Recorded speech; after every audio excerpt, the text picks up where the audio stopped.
morning. The time is now 9:32 a.m. and a quorum of the board is present. The State Board of Education meeting of February 11th, 2025 is called to order. First item on the agenda is the approval of the agenda in order of priority. Are there any items that board members would like to add or delete from the agenda? Mr. Chairman, Ms. Snyder. I move to amend the agenda to add a resolution titled State Board of Education Resolution to encourage continued federal oversight in special education. So we have a motion, and we have a motion from Ms. Snyder, second from Mr. McMillan.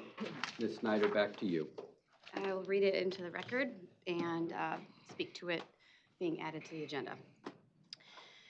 Whereas the Individuals with Disabilities Education Act, IDEA, of 1975 guarantees a free and appropriate education to students with disabilities.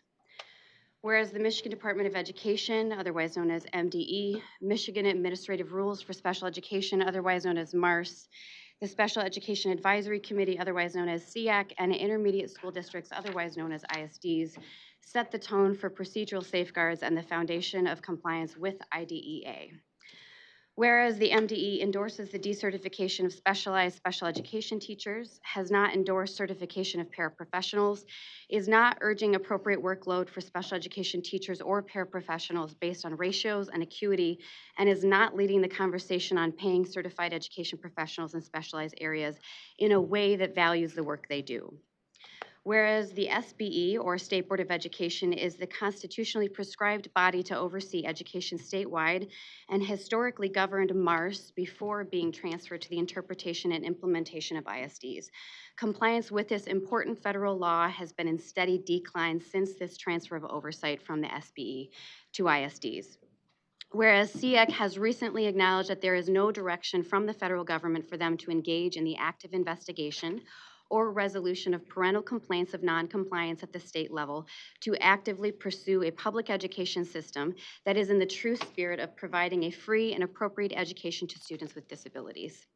This includes a first of its kind in 27 years Office of Civil Rights complaint currently being investigated by the federal government for noncompliance with IDEA here in Michigan, where SEAC admits a lack of knowledge or involvement in the resolution of and refuses to comment appropriately on present day. Whereas autism spectrum disorder is on the rise, which has naturally created an educational environment where the special needs of students with disabilities is greater than what the current educational system is pursuing to meet. And our healthcare systems and insurance providers are a significant stakeholder in partnering with parents of students with disabilities in the provision of IDEA. Whereas the State Board of Education recognizes the ultimate need for IDEA is ever present, and that the federal government oversight that ensures states comply with the mandate should remain. Whereas the board understands that when the rules, environment to encourage certification and retention of special education professionals, general practice of, reflection and remedy of complaints, and partnering with important stakeholders all collectively reject the importance of compliance with IDEA, this is exactly why the federal government oversight is such importance. It is also why much work is yet to be done to become and remain compliant and to value the students of Michigan with the most educational needs. Therefore, be it resolved, the State Board of Education recommends that a committee to address special education be created within the guidance of its bylaws to address the immediate issue of improving special education in the state of Michigan. Thank you, Ms. Snyder. Would you like to add anything else about getting this on the agenda? Yeah, we've talked about a number of these issues at the board table over the last couple of years, and certainly since Tom and I have been serving in 2016, and I think that we honestly need to review the way that we govern and oversee K through 12 in Michigan. Okay. There's a motion, there's a second, there's been a reading of the motion into the record. Any other comments? Dr. Pugh. I guess there's a couple of ways that we could do this. Special education is definitely something that we've been talking about, working towards, whether we're talking about the budget advocacy that we've been doing over the years, which has led to historical budget revisions. Right now, we have the real threat of special education being defunded very callously by the President of the United States. And so this is a topic that I feel needs to be discussed. I have definitely gone through, it's concerning to me that we've read into the records information that's misinformation. For that purpose, I would like to look forward to having this on the agenda to discuss. I think that we need to really think through um, some of the information that we heard last month. We know that the Autism Alliance has put forward a survey that they provided to us with some great opportunities for us to take a look at. The department, along with other partners across the state, are working on seclusion and restraint. We know that we want parent engagement. We know that we're going to continue to advocate for increased funding and definitely push against the defunding of special education by the President of the United States of America. And so for that reason, I would like to discuss this and put this on the agenda, and we could put it on the agenda for later today, or um, we could just send it straight to legislative committee. Okay, so we've had a motion, a second, we've had a reading of the motion into the record. Any more discussion before we vote Yes. on placing this on the agenda? Again, the heart of this resolution is that we would bring the issue to the table today to create a committee on special education and what Michigan in particular should be doing to remedy Office of Civil Rights lawsuit that we've had at the federal level before President Trump was just reelected a second time. And not once have I heard any one of our leaders in this country suggest that we defund special education. So before we even discuss that, I think that we need to acknowledge the facts that are on the table. The issue is the services that we are not providing, Okay, which is exactly what a committee would be able to address. so we have a motion. It's been properly seconded. Mr. McMillan, speaking to putting the motion on the agenda. Exactly. Yeah, thank you, Mr. Chairman. I do appreciate President Pugh and her interest. We haven't heard interest in putting it before the board in the past, even through the lawsuit and the great problems that have been created by this department for special education and compensatory services, or the lack thereof. So I am encouraged. Whatever direction it goes in, I'm just glad that maybe there's a possibility that we can at least put it before us and start discussing it. So I hope that her other Democrats will join her. Thank you, Mr. McMillan. It is good to be encouraged. Any other thoughts, Dr. Pugh? And let me add that just since for the last, I would say about at least three board meetings, we have consecutively, very intentionally and purposefully discussed special education. Just in October, unanimously, we passed the resolution to support the funding of special education. It was on October 8th, 2024, and call for Congress to fund 40% of the costs and services for students as promised by George H.W. Bush, and we have not met that promise. We had a presentation last board meeting, and we'll continue to have information brought to us as we've discussed at this table so that we can make very informed decisions as we take very, as mentioned, intentional and thoughtful and well thought out suggestions, advocacy, recommendations to the governor, to the legislature as it relates to our students with our special education programming.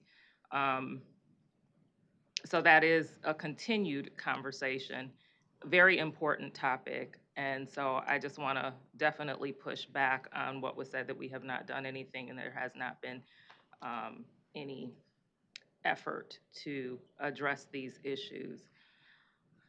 Okay, thank you very much, Dr. Pugh. Anything more on putting the item on the agenda for discussion and vote in the afternoon? Ms. Snyder? Yes, I'm going to push back on your comments, President Pugh, because the reality is the efforts are not enough.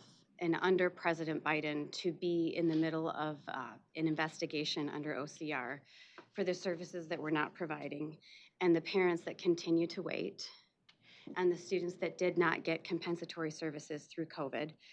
This is exactly why it should be on the agenda today, and exactly why the idea of a snail's pace in response to something that was waged under President Biden is something that we need to consider. We are one of all of the states being looked at for what we're doing and not doing. So the idea of, snail's pace, the time is up. Thank you, Ms. Snyder. Ms. Evans, if we could have a roll call vote on putting Ms. Snyder's resolution on the agenda for consideration in the afternoon. Bullock? No. Lipton? No. McMillan? Yes. Pritchett? No. Pugh? Yes. Robinson? No. Snyder? Yes. And Tilly? No. Motion fails. Board members, are there any other resolutions that you would like to be considered for the agenda? Yes. I have a resolution that I'd like to be considered to acknowledge Black History Month. Okay, so we have a motion from Ms. Tilly. Do we have a second? There's a second from Dr. Pritchett. Any reflections? Ms. Tilly, would you like to read it into the record now, or would you like to read it into the record later? I can read it into the record now. Very good. Michigan State Board of Education resolution recognizing and honoring February as Black History Month. Whereas February is Black History Month, an annual celebration of the achievements made by African Americans and the significant role that Blacks have played in U.S. history. Black history has been celebrated in the United States since 1926, when Carter G. Woodson established Negro History Week. Whereas following his declaration of Negro History Week in 1926, Woodson established a theme to focus the attention of the public, which was supported by the Association for the Study of African American Life and History. Whereas the week was symbolic in that it is the same week as the birthdays of former President Abraham Lincoln and Frederick Douglass, an escaped slave and prominent abolitionist movement activists are celebrated. Whereas Woodson wrote in the 1927 Negro History Week circular, we should emphasize not Negro history, but the Negro in history. He emphasized what we need is not a history of selected races or nations, but the history of the world void of national bias, race hate, and religious prejudice. There should be no indulgence in undue eulogy of the Negro. The case of the Negro is well taken care of when it is shown how he has influenced the development of civilization. Whereas in the late 1960s, the week evolved into an entire month, thanks in large part to the civil rights movement. Whereas Black History Month is celebrated every February as an homage to the achievements of African Americans who have shaped shaped American history, from Frederick Douglass, Harriet Tubman, Sojourner Truth, Reverend Dr. Martin Luther King Jr., Malcolm X, Marcus Garvey, and Fannie Lou Hamer, to the United States' first Black president, Barack Obama, and the first Black vice president, Kamala Harris.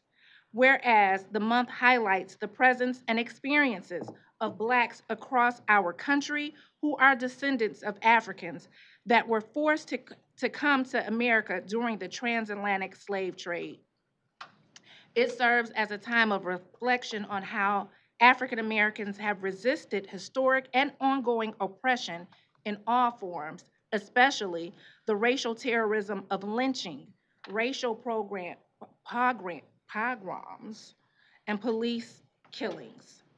Whereas it also recognizes the triumphs and progress that resistance brought Black people, such as the end of chattel slavery, dismantling of Jim and Jane Crow, segregation in the South, increased political representation at all levels of government, desegregation of educational institutions, the passage of the Civil Rights Act of 1964, the opening of the Smithsonian National Museum of African American History and Culture in Washington, D.C., and increased and diverse representation of Black experiences in media.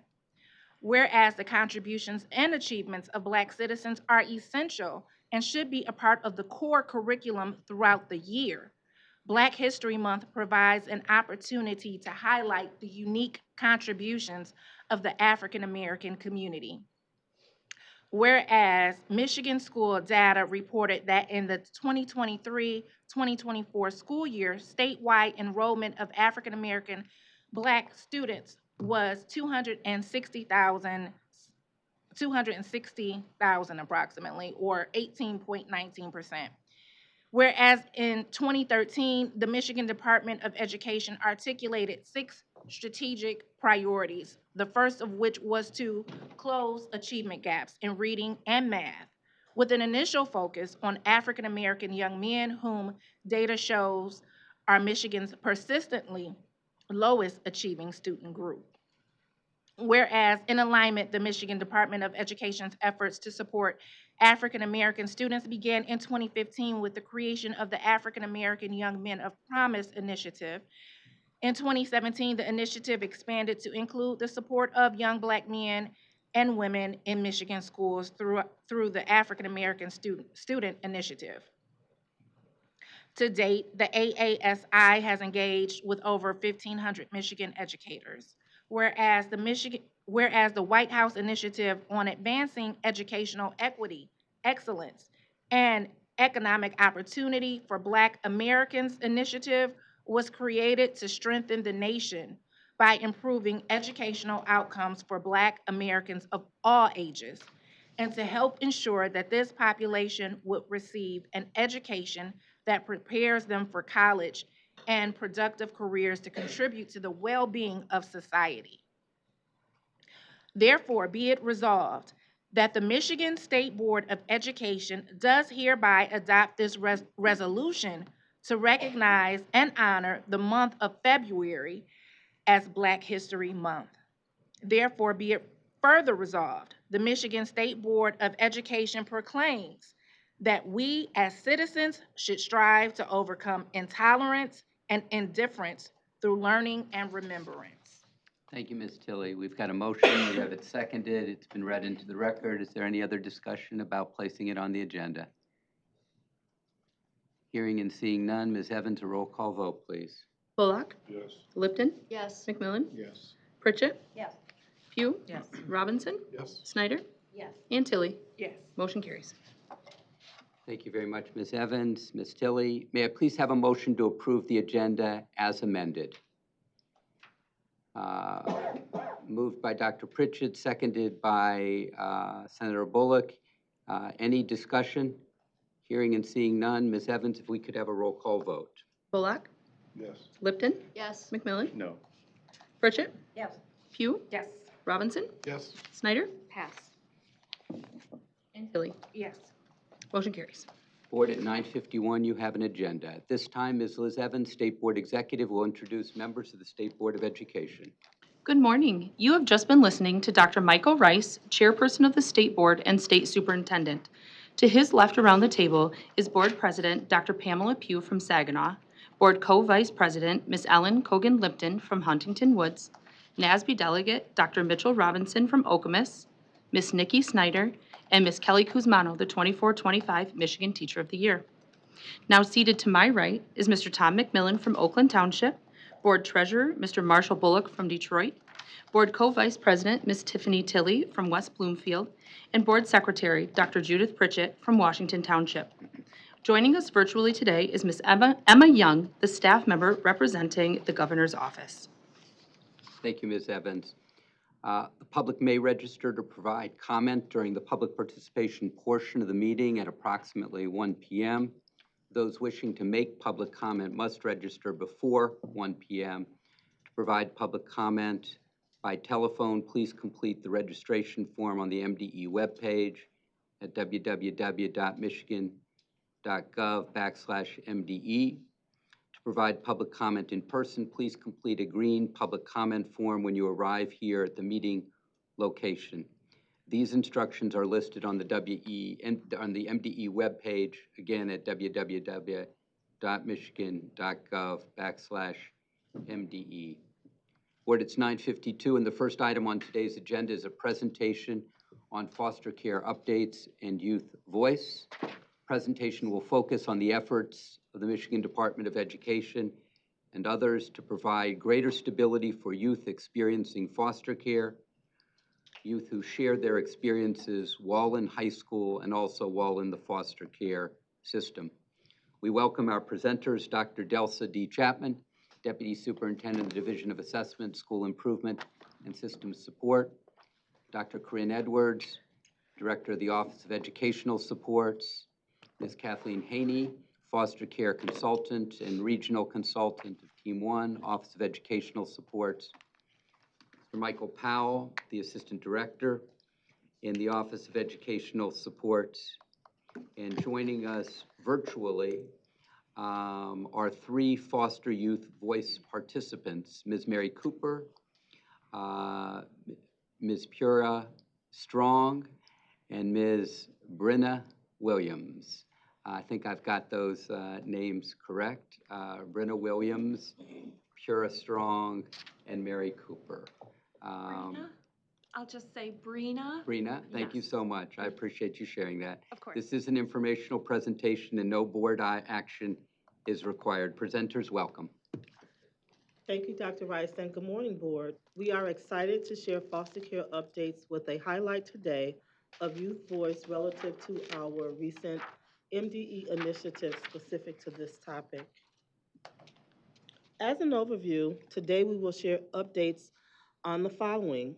We have had the opportunity to participate in numerous trainings that offered across the state and at various locations, including ISDs, local schools, and conferences, as well as participate on a national level with USAID, Health and Human Services, and the American Bar Association, along with many other opportunities.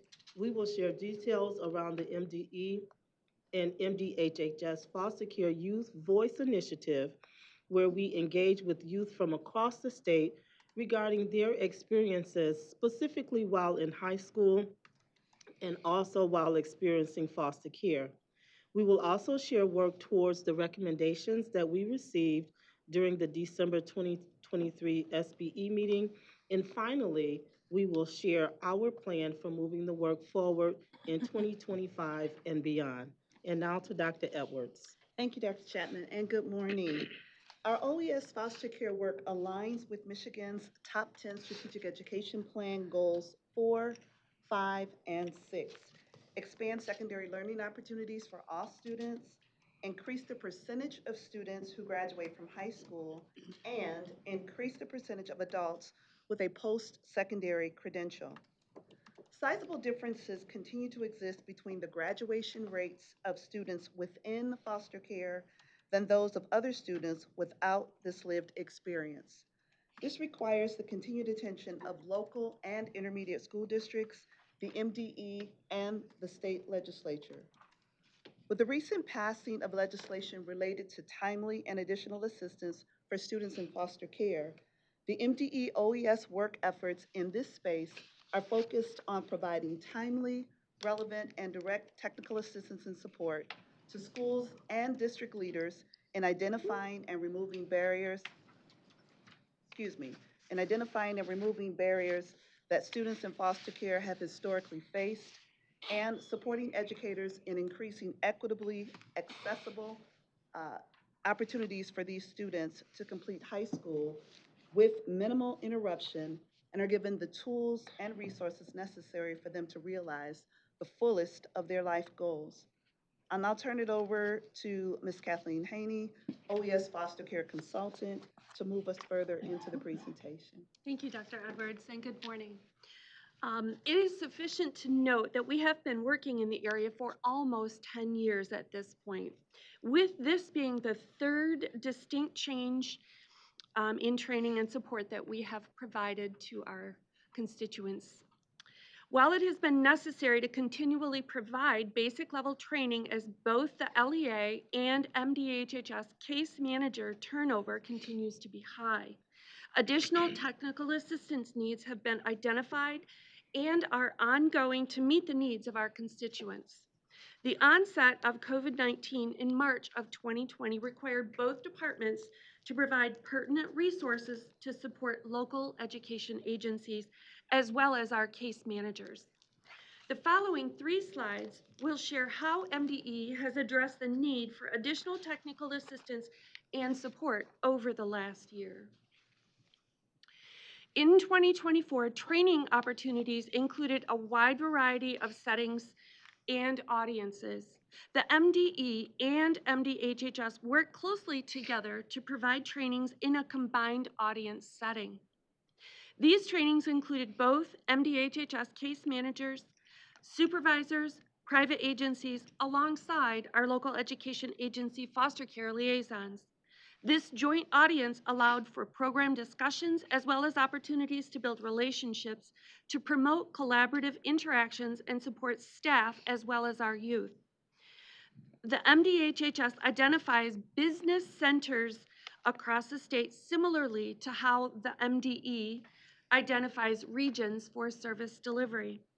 By providing detailed training that included suggested local practices and procedures, the MDE and MDHHS state points of contact offered multiple opportunities to engage in those learning sessions and networking to bring awareness to the enormous gaps in students' academic and graduation outcomes. Additionally, these training opportunities share what is required in collaboration with MDHHS partners in providing technical assistance to address the required per ESSA and state statute supports and services that are available for addressing the needs of youth who are experiencing foster care. Also, MDE, MDHHS, along with partner organizations, paired up to present to several conferences across Michigan to continue bringing awareness and attention to the needed support for our youth experiencing foster care. April and May of 2024, spring road shows for LEA foster care liaisons and MDHHS statewide case managers and supervisors. July of 24, training for the foster care disability navigation advocates.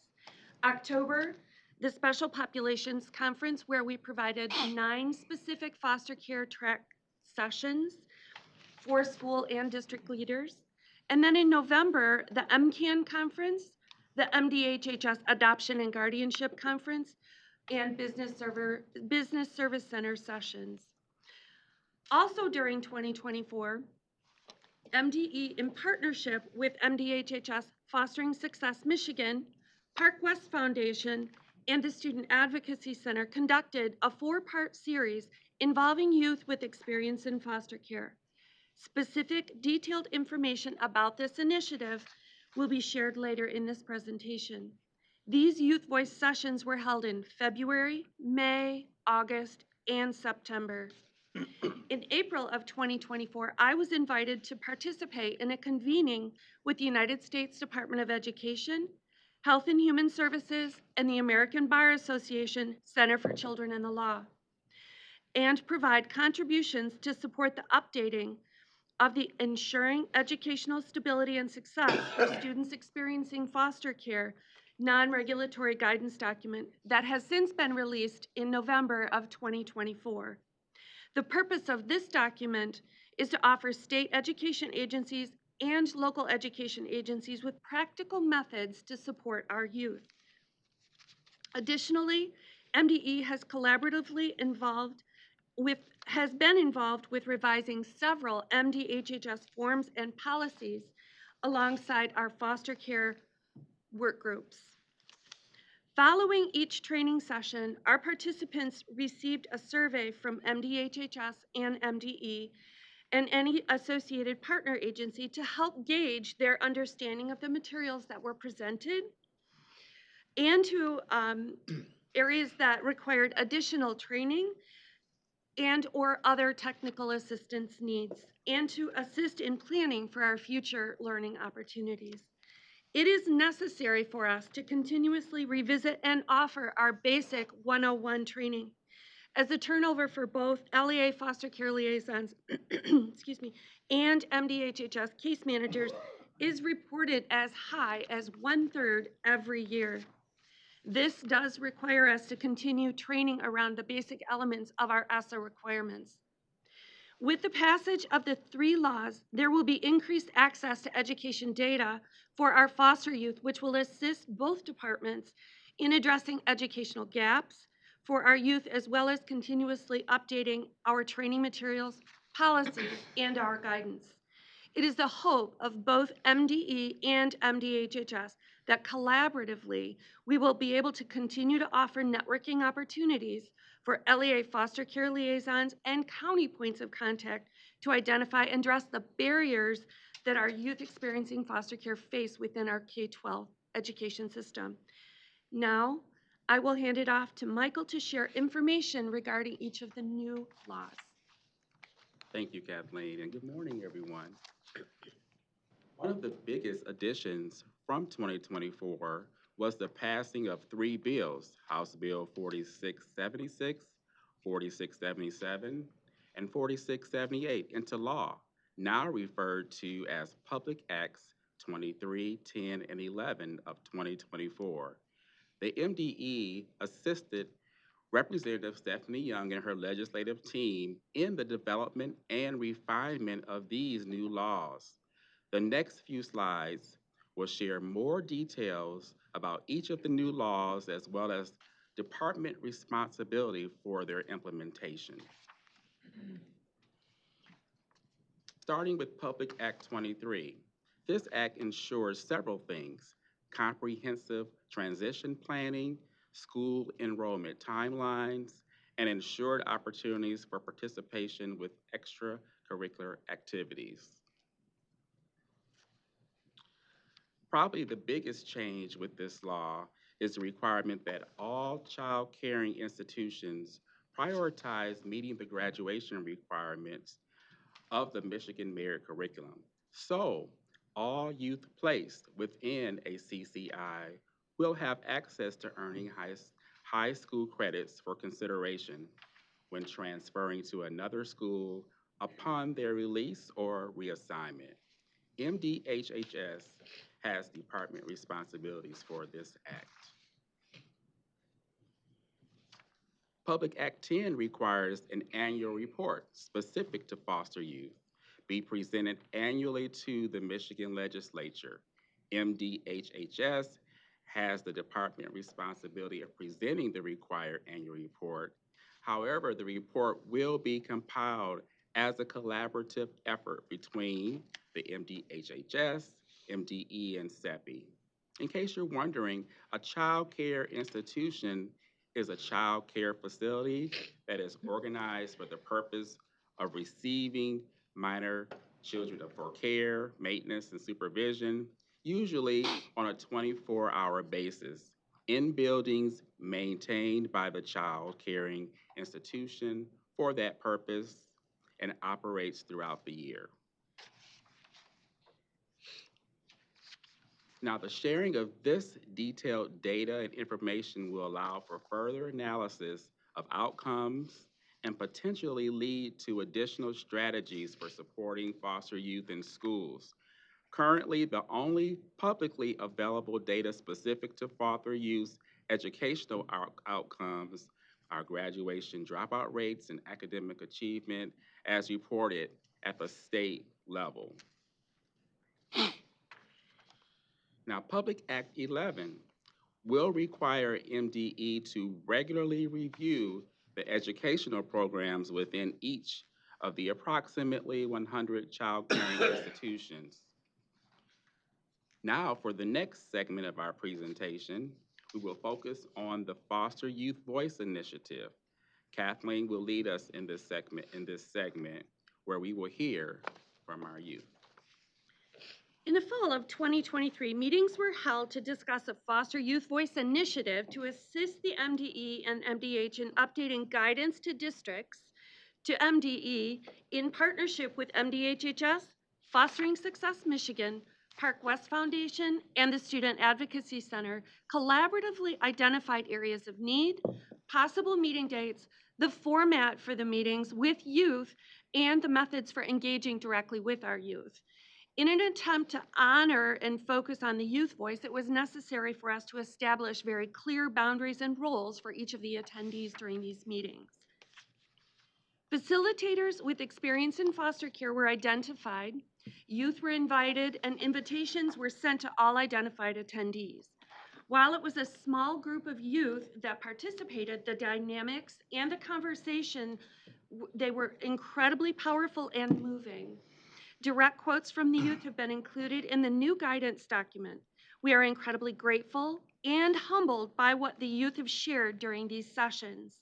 This information has helped to inform the newly created guidance document, and we are also extremely grateful to Fostering Success Michigan for the additional assistance in facilitating payments to our youth for their participation.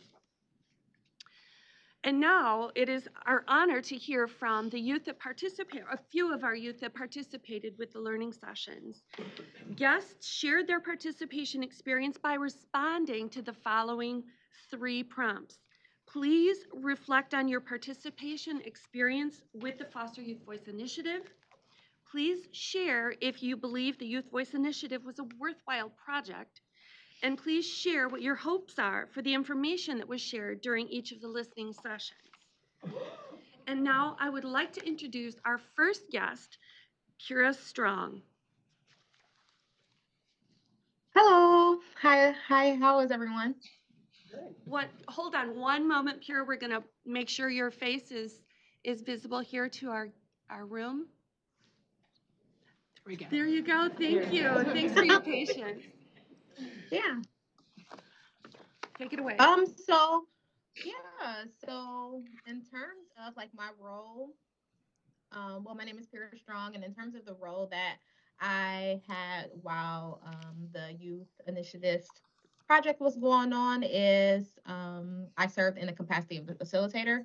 So, and I also, like my foster care experience, I was in care at the age of 1 and then aged out at 19. So to be able to have this experience has been great.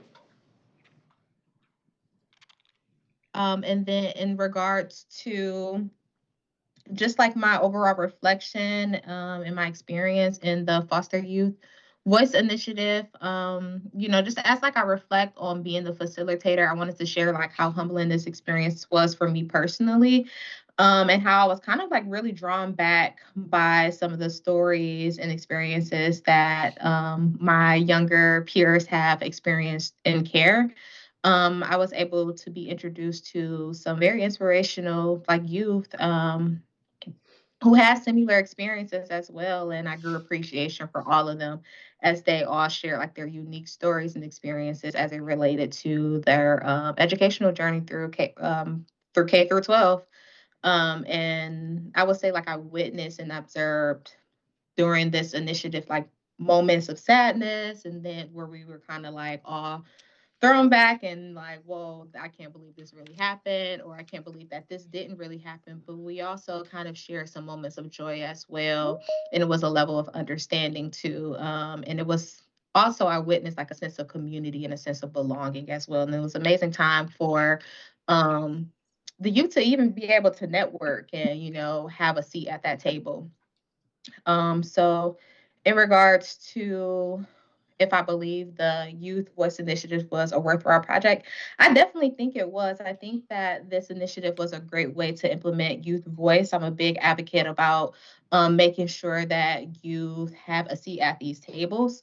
And I wanted to highlight the importance in my advocacy work and how I feel like there needs to be youth who are heavily involved, who have lived experience.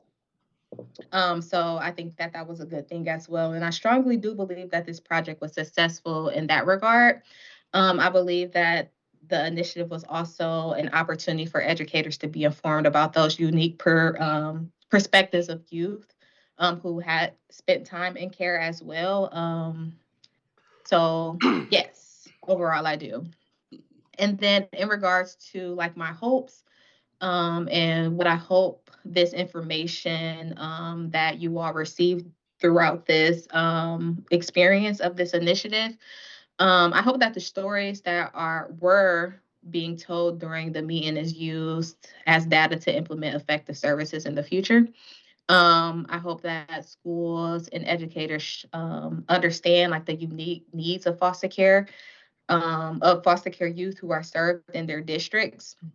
And I hope that the leaders of this project sees the beauty in these experiences shared, and that, we highlight dignity and worth of a person and make sure that that's at the front or the forend or the front end of all that we do, especially when implementing policies and services surrounding this initiative. And that's really it. Thank you. Thank you. Thank you, Pira. And now we'll hear from Brina, and they will share their experience as a facilitator also. Brina? Good morning, everybody. My name is Brina Williams. My pronouns are they, them. And like Kathleen just mentioned, I was a Foster Youth Voice Initiative facilitator. Reflecting on my experience in participating with this project. So I actually joined the project as a facilitator towards the end of the project. I was only a facilitator for the very last meeting that was hosted in September of last year, as another facilitator had to step away. Either way, though, I was really glad to be part of it and being able to share in witnessing and hearing stories shared by some of my peers who also have lived experience in care. I'd have to kind of echo some of the things that Pira mentioned about how powerful it really was to hear those testimonies and those experiences. Whether or not I believe the Youth Voice Initiative was a worthwhile project, absolutely, I believe that it was a worthwhile project. It is something that I hope to see replicated, not only continuously within MDE throughout ongoing years as younger and newer individuals experience and are impacted by foster care and sharing in those unique experiences that they'll have. But I also hope to see it in other departments of Michigan's legislature and within the state of Michigan that impact the lives of young people. Ultimately, going back to the phrase that is often used by a lot of us who have lived experience with in child welfare, nothing about us without us. Now, my hopes for the information that was shared during each of the sessions. So again, I was only facilitator for the very last session, but ultimately, I hope that the information that was shared by youth gets put into practice and integrated into the work. Again, echoing what Pira just shared, she named a lot of really important takeaways from this project, but I hope that the young people who were involved with the project and who did share during the sessions continued to be part of the process. For instance, they get to find out how what they shared was integrated and helped improve the work. So making sure that Youth Voice is continuously involved throughout the implementation process as well, now that the information has been shared. And those were all of my takeaways, so thank you so much. Thank you, Brina. And lastly, certainly not least, we are welcoming Mary Cooper. Mary? Hi, can you guys hear me well? Yes. Okay. So good evening, first of all. My name is Mary Cooper, and I am a Youth Voice Initiative participant. Currently, I'm attending Oakland University as a sophomore, and I'm majoring in public relations and communications. Throughout the youth voice meetings, I had the privilege of sharing my personal experiences navigating the education system as a student in foster care. I just want to touch that my journey in foster care started my junior year of high school. So yeah, it was incredibly important for me to contribute my story because I believe it brings unique perspective, one that sheds light on we as foster youth engage with and experience the educational system in ways that are often overlooked. Um, Participating in the Youth Voice Initiative has been an eye-opening and empowering experience for me. As a foster youth, opportunities to openly talk about our experiences and have our voices heard in a meaningful way are rare. This initiative gave me that platform. It was powerful not only to connect with others who had similar struggles, but also to realize how diverse our experiences can be. For me, it was a space for reflection, learning, and healing. It gave me the courage to speak up for what we as foster care youth truly deserve in our education journey. I truly believe the Youth Voice Initiative was a worthwhile project. It's not every day that foster youth are invited to reflect on their experiences in such a direct and impactful way. More often than not, decisions are made about us without including our voices. But this initiative flipped that dynamic. It allowed us to share our stories and be a part of a conversation that has the potential to spark real change. This initiative not only helped those of us involved, but it also serves as a guide for improving the educational system for all students in foster care. My hope for the information we share in these sessions is that it sparks a broader, more meaningful conversation, one that goes beyond just identifying problems. I want people to challenge the very structure of the system that often leaves foster youth struggling to thrive in education. We discuss issues like the lack of stability, gaps in communication between schools and foster families, and the emotional toll of constantly being the new kid. What I truly hope to see is a shift in how people approach these issues. It's not just about introducing a new policy or program. It's about making a systemic long-term commitment to supporting foster youth. For example, hope the information we shared encourages schools to rethink what stability really means for foster youth. It's not just about keeping a student in one school, but creating a more consistent, personalized academic experience.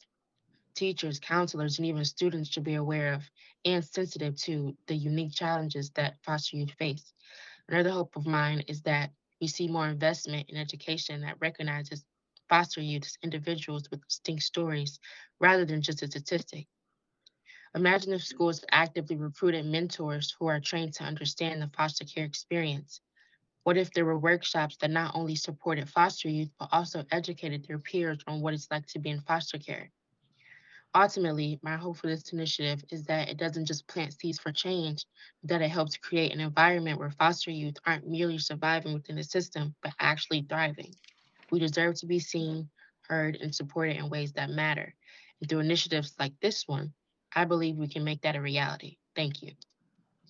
Thank you so much for sharing and for making time to be here today. It's easy for me to read from a script, but it's more important for us to hear and to see those who are directly impacted. And for that, I am forever grateful for your participation and look forward to hopefully moving this farther down the road. Thank you so much. If you want to stay in the room with us until the foster part is finished, just in case there are questions that come specifically to you. Thank you. Michael will now share how MDE has been working to address recommendations that were shared in July of 2022. Thank you, Kathleen and Pura and Brina and Mary. Now we're going to shift over to the slides and catch up.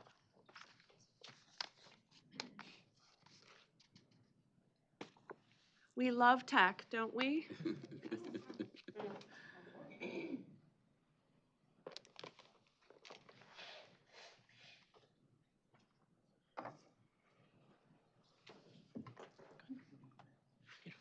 Thank you.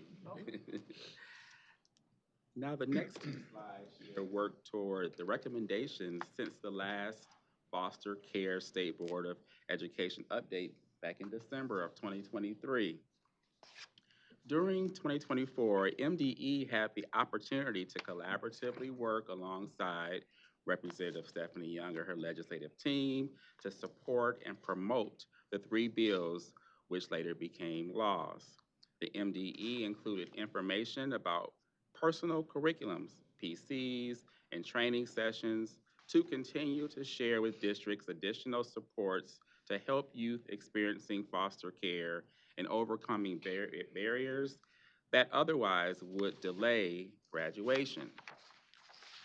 Also, the MDE foster care consultant, Kathleen Haney, serves as an appointed member of the Court Improvement Process Committee with the State Court Administrative Office. In 2024, One of the key initiatives addressed by this committee was updating judicial bench cards. Now, what are judicial bench cards? Judicial bench cards serve as a hearing-specific guide for judges or referees that provides quick access to questions and instructions for decision-making. This effort could be helpful in identifying key roles of adults for each foster care case if the jurist utilizes these resources. Furthermore, the MDE had the opportunity to collaborate with the MDHHS as they work to build a new data warehouse, referred to as Comprehensive Child Welfare Information System, or CCWIS. This new data warehouse will include more education information, which positively impacts youth as they move through both the child welfare system and the education system. In addition, with the passage of Public Act 23, child caring institutions, or CCIs, must now provide access to the Michigan Merit Curriculum for youth placed within their care. These youth will be able to earn high school credits that could be transferred to a new school upon their release.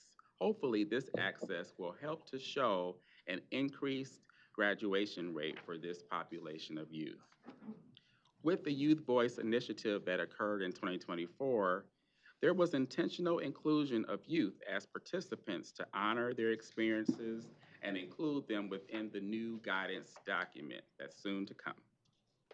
As mentioned earlier, the Youth Voice Initiative has greatly contributed to a clearer understanding of the barriers and challenges these youth face within schools and will continue to influence guidance and policy decisions.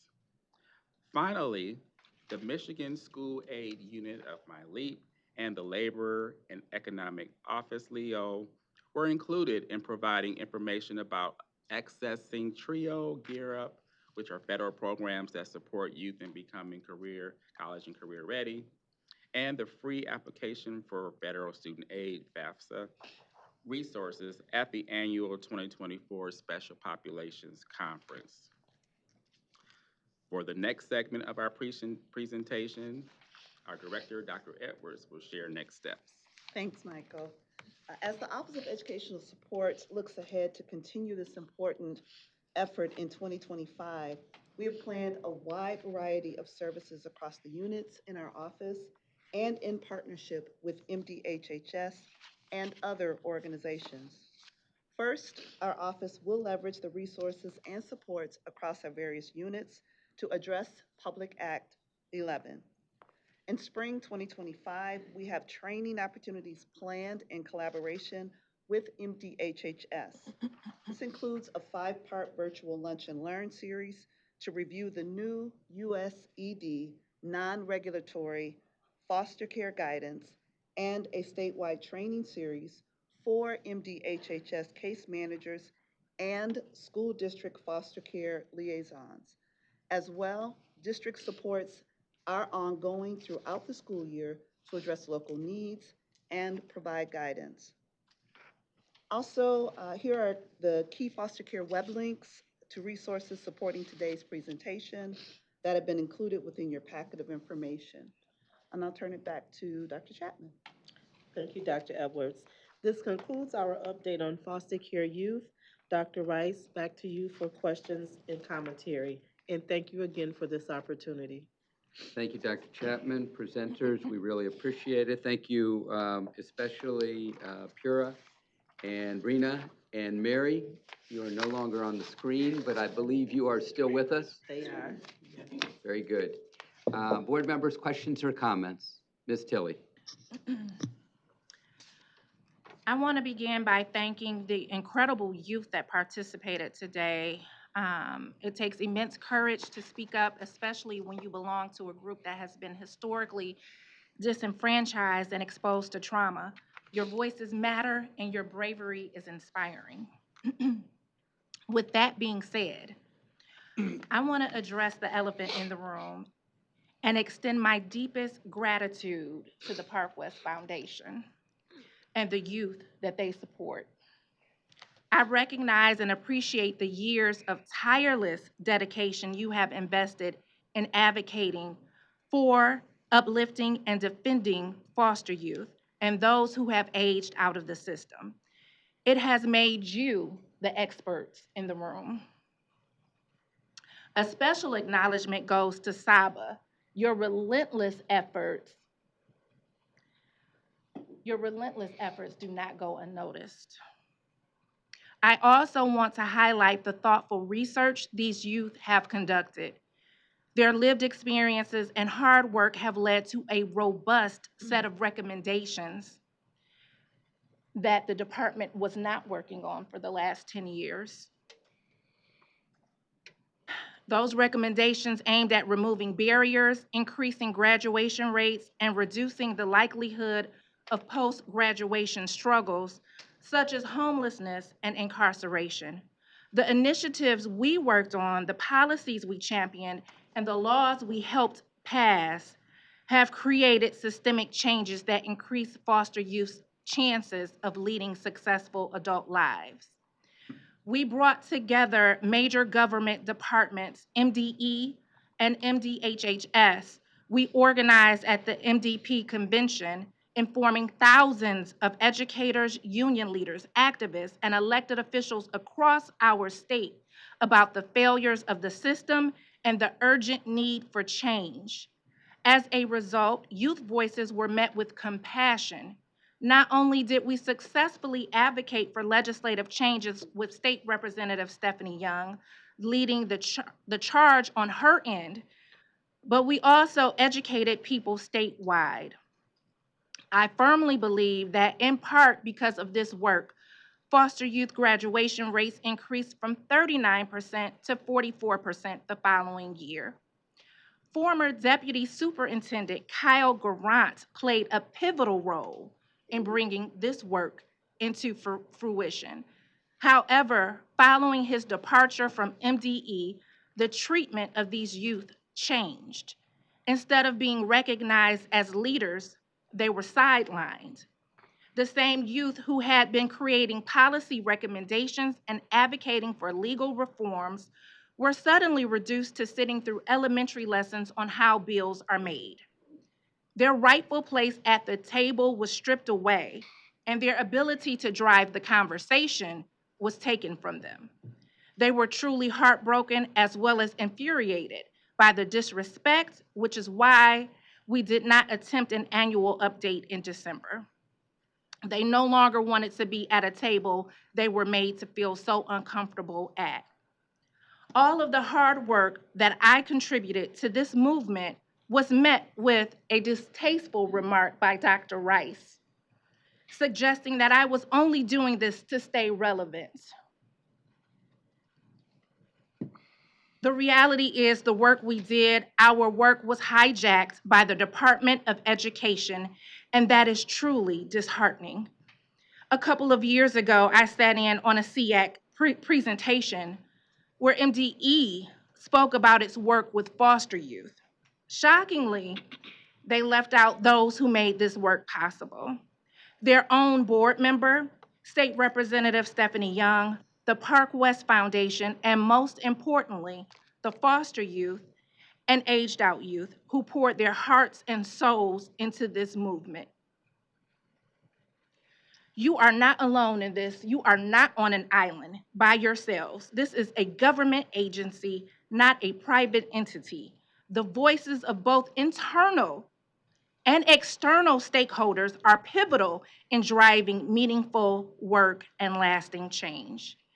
I want to take this moment to honor and thank these young leaders, not just for their work here in Michigan, but for their advocacy on a national level as they continue educating others about the great need for reform. The issue was never that MDE didn't understand or care about this work. The issue was that they blocked these youth from leading because they wanted to micromanage the work, control the narrative, and take credit for their efforts. That is shameful. It is bad enough to treat a board member with such disrespect, but to treat vulnerable youth the very people this work was meant to serve this way. Shame, shame, shame. To the youth who have fought for change, I want you to know this. You will always have a seat at any table I sit at. Stay encouraged. So many people across the state, including myself, have heard you, stand with you, and will continue to fight alongside you. Thank you. Thank you, Ms. Tilley. Anyone else care to share any questions or comments? Senator Bullock. Yes, thank you, I appreciate it. I just want to Okay, say thank very you for coming today, and thank you for continuing to share your stories. Thank you, Ms. Snyder. Senator Bullock. I don't know how to follow Ms. Tilly. Thank you for the report. I really appreciated it coming from a background of social services. Thank you to the youth who participated, and Saba for your passion, always leading. I want to move towards like the update. We come a long way since I was in there and working on the child welfare task force, and I've seen a lot of improvement, and we got a long way to go like anything else.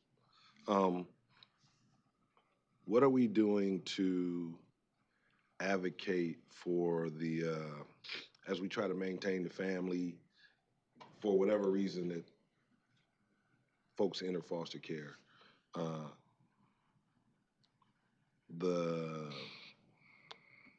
How do we promote, what are we doing to promote or educate those coming out of high school, going into college for the, the Fostering Future Scholarships?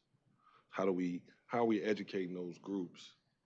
And I heard a couple of the youth on the thing, because I know when I was, although I grew up on public system, when my parents got divorced, I bounced around. I wasn't in foster care, but the one thing that remained constant is I went to the same schools. I only went to 2 schools in my life, a K through 8, and then became a middle school, but then one high school. So no matter where I was in the city, somebody in my family, whether it was my grandmother, they made a decision that I always had to maintain some order or stability. I went to the same school, and I heard one of them talk about bouncing around. The last young lady about saying in the same school. What effort do we make when we're placing our foster kids with family or extended family now to maintain them in the same educational system or somewhere they're familiar with, teachers they're familiar with, hopefully, and they're not bouncing around the system. So those are 2 things I was kind of looking for, some like how have we improved that? Thank you, Mr. Bullock. Yes, through the 3-bill package, which are now law, those elements were addressed, and I'll have Kathleen to be very specific how we are continuing to move that forward and talk a little bit about planned guidance that would support and give direction not only to students, but also to their caregivers and their circle of support. Kathleen?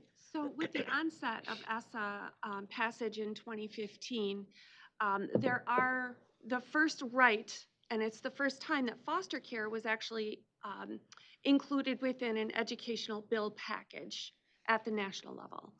And that alongside the Family First Prevention Act that passed for our child welfare side of the system in 2019 really does emphasize keeping youth with a family setting, a kinship setting, if that is at all possible, to preserve and support the family as a unit before children are removed. Regarding school stability, it is the first right of every youth who enters care to remain in their school district of origin if that is found to be in their best interest. And the best interest determination is what drives school placement and enrollment. And there are a host of factors that are considered when the best interest is on the table and being decided. And it is different for every case. There is no one set of rules that are exactly the same for each of our youth. We hear that when we have our youth explaining their situation, when we begin to look at the details of the case, there are several things that play into the decision around that. Our job at the state is to ensure that our districts understand that They must have a plan to transport youth across district lines, county lines, and state lines if necessary to preserve that school district of origin if that is what is found to be in the best interest of that youth. I hope that helps. I'm just asking these questions out of curiosity and Sure. hopefully, and you know, I'm indifferent about when somebody says what's best for what's best. Who's making the decision? What's best? Is there input from the family, Yes. the caregiver, if the child is old enough, Yep.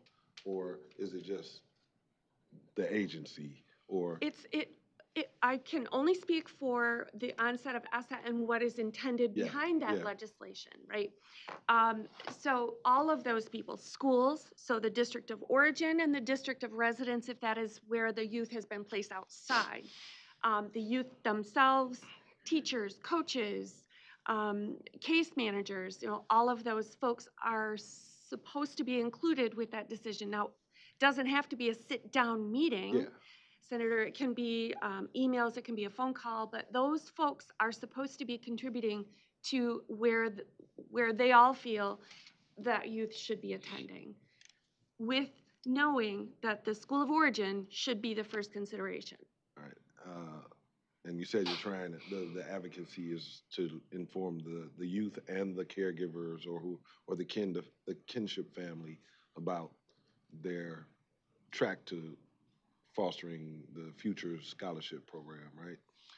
The last young lady, and I think another one of them, talked about having some special attention or a group or a counselor or a group that they could go to in school.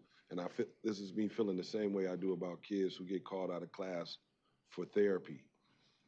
Are we thinking about, if that does happen or where it is happening, about the stigma that gets attached to them going, the foster kids are meeting over there, to how we address these groups or how they're being called out of class or there's time for those things? I think if we're thoughtful about it and intentional, it avoids some stigma by getting them labeled.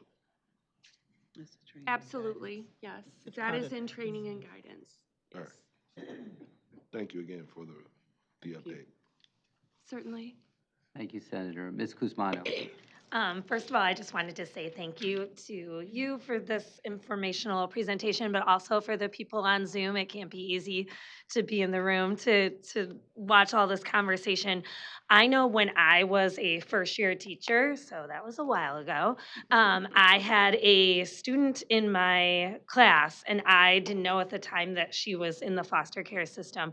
She later went on to be an advocate for foster youth in Michigan with her husband. Her name is Alexis and Justin Black. And so they have been huge advocates. And one of the things she taught me that I just think is so crucial is hearing from foster youth to regular classroom teachers. A lot of the times this guidance goes to counselors and it goes to social workers and it goes to people that are skilled in the system. But I feel like those regular classroom teachers are in the front lines, and sometimes the guidance doesn't translate down as far. So I just want to encourage and empower any voices you can get from students that are comfortable sharing their stories. We're ready to listen, and even if we're not ready, we should be listening. So I just wanted to kind of lift up that statement, and I will give a shout out to Alexis because she, with her own young daughter, is a student at Ross, getting her MBA at U of M, and she is just such an inspiration to me as a teacher. But I just wanted to lift that up and support your work. Thank you, Ms. Kuzmano. Other board members? Questions, comments, reflections? Mr. McMillan. Well, I was wondering, first of all, is there any kind of surveying, third-party anonymous surveying of students, the people in a part of the system, whether it's the foster parent or the foster home parents or the birth parents or the guardians? I mean, whether they're reunited or not, is there any kind of a third-party anonymous so that we can kind of have real transparency instead of, opinions being filtered by people with agendas? I'm not sure of your question. Is there any kind of third-party surveying? No? Not to our knowledge, Okay, like an no. anonymous, so we can kind of really get to the heart of what people feel about the system without any kind of filter. So there's none. I think those are valuable. I think in all areas of education, and just in general, that would be, I don't know why we don't. It just seems like maybe there is an effort to control the narrative. I just wanted to, I would appreciate if Dr. Rice would respond to some of Board Member Tilley's concerns. If he won't, I certainly want Board Member Tilley to know that I'd be interested in some kind of, if you could persuade the president to establish an ad hoc committee on foster care education, I would be very interested in serving on that with you. I appreciate your dedication, Tiffany, and interest in transparency, and I would love to. I don't think your concerns should be just pushed under the rug. I hope that we will find a way to address some of them. I think you seem to be a strong advocate, somebody who's got a lot of experience, and certainly a leader in the area, and I'd appreciate hearing your thoughts. Thank you, I appreciate that. Thank you, Mr. McMillan. Any other board members for comments or questions? Go once, twice, thrice. Okay, presenters, thank you so much. Did you want to reply to any of her concerns? No, I want to move the agenda along. We're behind, and I want to move the agenda along. There's plenty of time for additional conversation. Right. Brina, Mary, Pura, thank you very much for your presentation today. Thank you.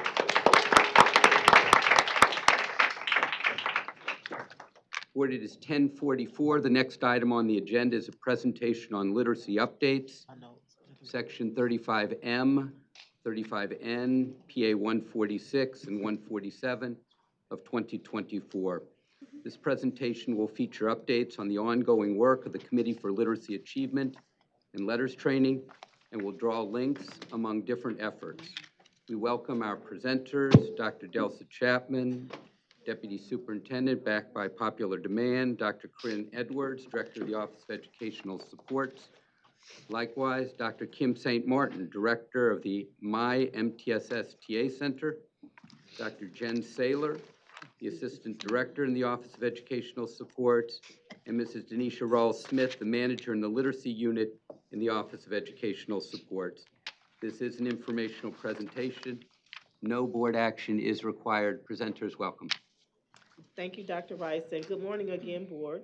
Joining me today are leaders within the Office of Educational Supports Literacy Team in partnership with the My MTSS Center for TA Center, to share updates on the new literacy laws, PA 146 and PA 147, along with Section 35M and Section 35N, specific to funding focused on improving literacy outcomes for Michigan students.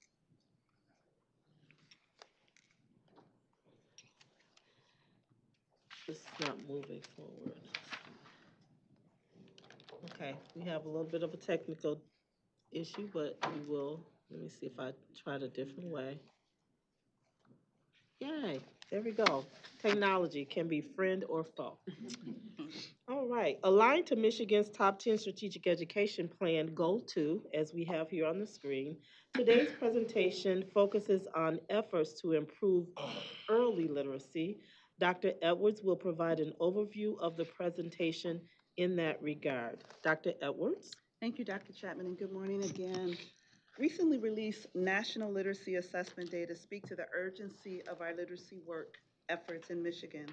The outcomes, a call to action, and undergird our why. The signing of the PA 146 and PA 147 legislation, our work efforts have intensified with a laser-like focus on implementation of the MDE assigned actions in this legislation. Our efforts on these important initiatives will be shared in detail later in the presentation. Today, our work will provide, today we will provide updates on our current literacy work efforts, emphasizing progress on Section 35M and 35N, and the Committee for Literacy Achievement. We'll discuss preparation for LEA implementation of Public Acts 146 and 147, clearly distinguishing between the components of Section 35M and Public Act 146, and furthering our advocacy of letters training as the cornerstone for effective implementation of early literacy instruction to improve literacy outcomes for Michigan's students. The National Assessment of Educational Progress, or NAEP, is a common measure of student achievement across the country in mathematics, reading, science, and other subjects. The National Center for Educational Statistics notes that NAEP results should not be compared without considering statistical significance. Nationally, the two declines in reading, grades 4th and 8th, were statistically different. Michigan was one of 29 states whose improvements or declines in scores from 2022 to 2024 were not statistically significant in any grade or subject. Scores in Michigan and nationally dipped following the COVID-19 pandemic that began in 2020. In 2024, Michigan's 4th grade math achievement as measured by NAEP improved to the point where there's no longer a statistically significant difference to achievement before the pandemic. Additionally, 4th graders tested last year in 2024 were in kindergarten at the beginning of the pandemic. Our why is urgent, and our literacy work to improve student outcomes is happening.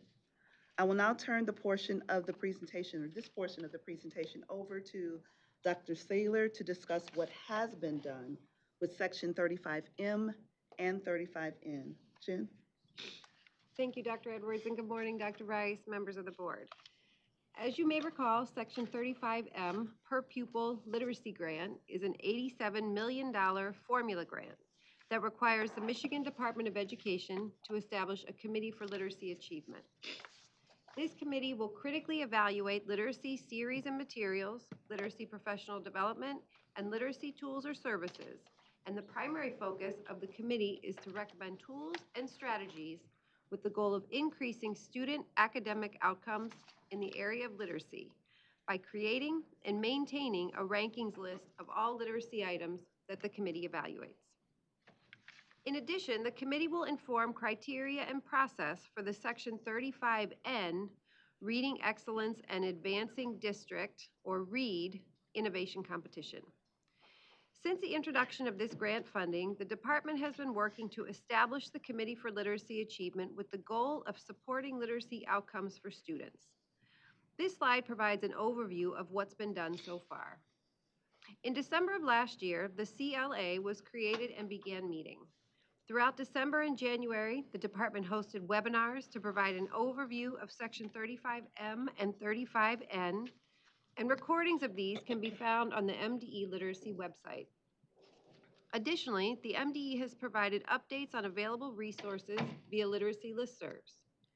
To support the work of the Committee for Literacy Achievement, the department has provided orientation for members who have since analyzed sections of 35M and 35N, evaluated rubrics and tools they will use to critically evaluate literacy series, professional development, and tools and services, and have received training to conduct these evaluations. As I just mentioned, the department hosted webinars that provided overview information about sections 35M and 35N, which welcomed 516 attendees in December and January. Additionally, a recording of these webinars is available on demand via the literacy website to provide flexible viewing options for varied schedules. Illustrated on this slide is a snapshot of the information and resources provided on the Literacy Grants website, with the red arrows highlighting the recorded webinars I described previously.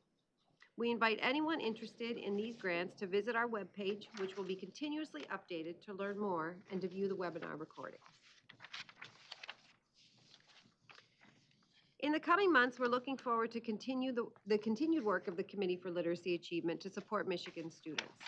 Our immediate next steps are to provide webinars for vendors that outline the evaluation criteria and open the request for submission process for vendors to submit materials and resources for committee review.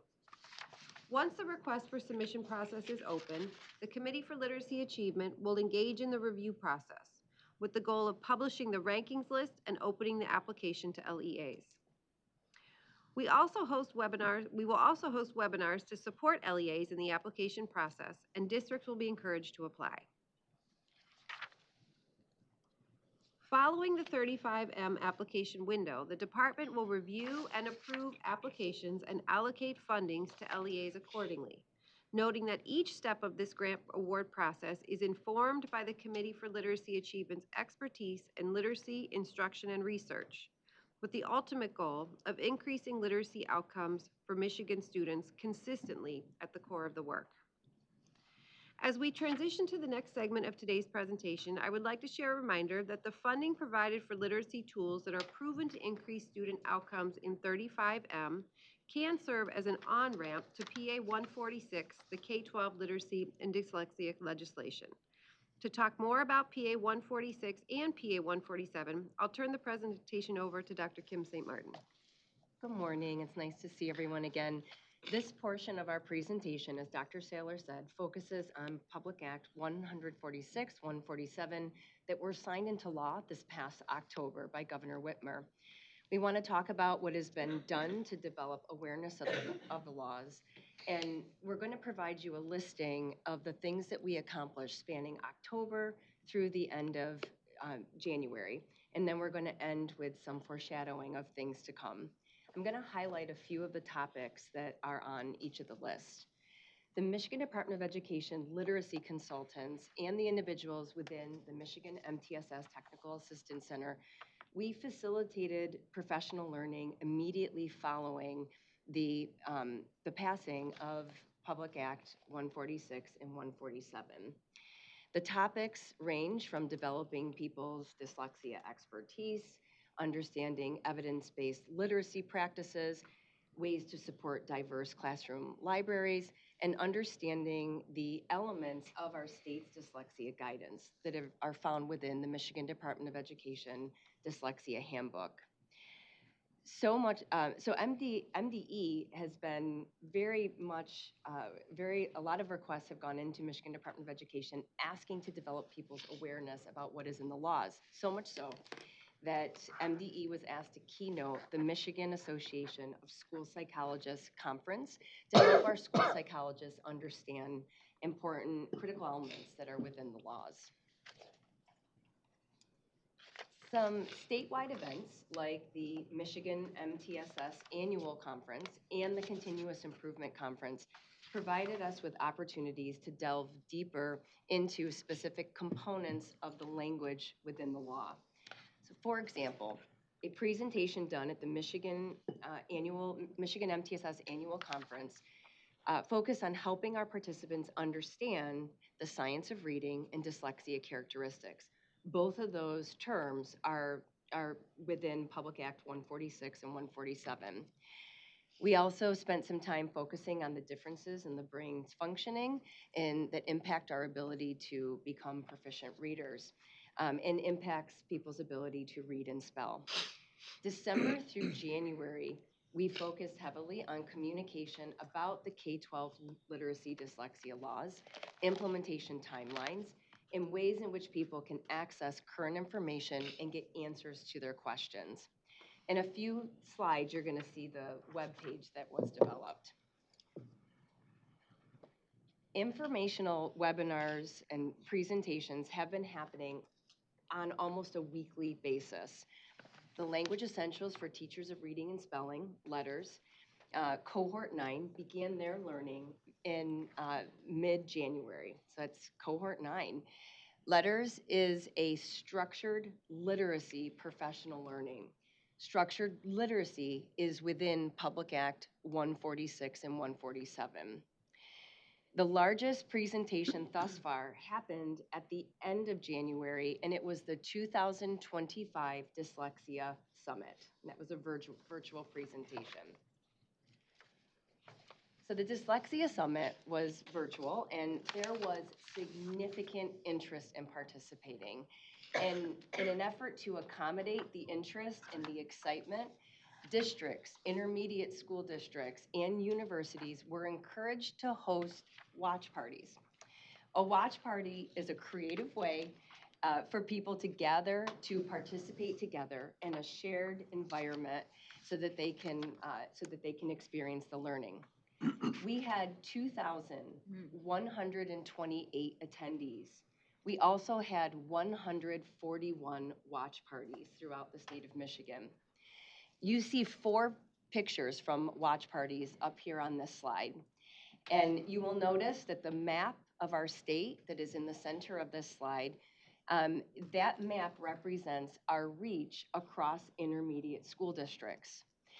So it's all shaded in green. And what that means is that staff from 100% of our ISDs attended the Dyslexia Summit. A comparable map is also available to look at district participation or district reach across the state. I wanted to note the attendees' roles. So 87% of our participants range from individuals who are providing instructional support, such as coaches or literacy specialists. We had individuals who were in other supportive roles like school psychologists and counselors. The 13% that you don't see captured in this data represent individuals who said they were other roles within education. To provide an idea of the type of learning that these individuals accessed, I want to just share 2 of the topic titles. The first one had a very creative title. It's called Understanding the Chicken and the Egg, Understanding the Integration of Academics and Social, Emotional, and Behavioral Health to Support Students with Dyslexia. Another example was Supporting Elementary Students with Dyslexia, Effective Instructional Practices within a Multi-Tiered System of Supports. These sessions were recorded, and they are publicly available. Finally, I do want to mention that Public Act 146 is tied to Public Act 147. So Public Act 146 is focused on in-service educators, whereas Public Act 147 is focused on pre-service teachers. And one of our institutions of higher education, Aquinas College, had 57 attendees. That encompassed 54 pre-service teachers. This is the future of our education, and 3 of their faculty. So this was an incredible learning opportunity for our pre-service educators, in addition to our teachers and leaders and other staff that are currently teaching. As I mentioned, we have been increasing communication about Public Act 146 and 147. 3 virtual webinars were held in December and January. The registration attendance, you can see, increased as we held each of the webinar presentations. Ms. Rawls-Smith and I also leveraged the high attendance from the Dyslexia Summit to provide an overview of Public Act 146 during that time. On-demand access to the Public Act 146, 147 overview is accessible on the newly created K-12 Literacy Dyslexia Law website. Additionally, we have compiled questions that were generated across the 3 webinars, and we're in the process of compiling answers to those frequently asked questions. In addition to to what I had just shared, we have additional learning and projects that are scheduled over the next few months, and they're listed on this slide and on the next slide. The literacy consultants are responding to a variety of requests for focused learning. Our intermediate school district colleagues, and in some cases, our ISD colleagues have established a team of people who are going to guide Public Act 146 implementation. And there's also teams of people within those counties that are guiding the learning. We continue to leverage state association conferences to provide presentation. Planning is continuing throughout the remainder of this year and through next year. And you're going to notice on this slide, additional letters cohorts are beginning to register for their learning. That's cohorts 11 through 13. A date to be mindful of is January of 2026, January 1st of 2026.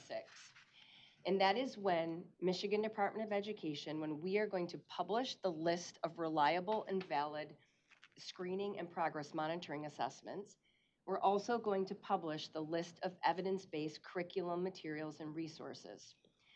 At this time, I'm going to turn it over to my colleague, Ms. Denisha Rawls-Smith, who's going to provide a comparison and compare and contrast between sections 35M, N, and Public Act 146 and 147. Thank you, Dr. Kim St. Martin. Good morning, Dr. Rice. Good morning, board members. Since the new fiscal year, and since the Public Acts 146 and 147 have passed and been signed into law, the Michigan Department of Education has received some questions around the components of these two. Specifically, we've noticed that there is some misinformation, there's misconceptions about Section 35M and Public Act 146. And I'll walk you through some of that today. A common misconception is funding. Section 35M is a literacy grant. It has $87 million aligned with it. Public Act 146 does not have any funding associated with it. Another misconception is regarding the requirement to create a committee for literacy achievement. Section 35M requires the Michigan Department to create a committee for literacy achievement. Public Act 146 does not. One of the greatest misconceptions that we see is in regard to creating an assessment list. And this is important. Section 35M does not specify a grade tier list for assessments. That is not the work that the Committee for Literacy Achievement is doing. However, Public Act 146 requires the Michigan Department to provide an assessment list that has approved, valid, and reliable screening and progress monitoring reading assessments. Finally, there are some misconceptions. Both Section 35M and Public Act 146 have specific language around professional development and curriculum.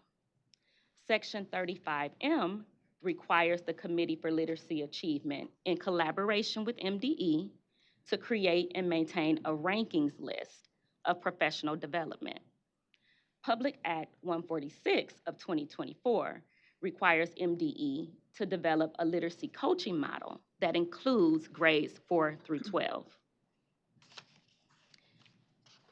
Section 35M requires the Committee for Literacy Achievement, in collaboration with MDE, to create and maintain a rankings list of early literacy series.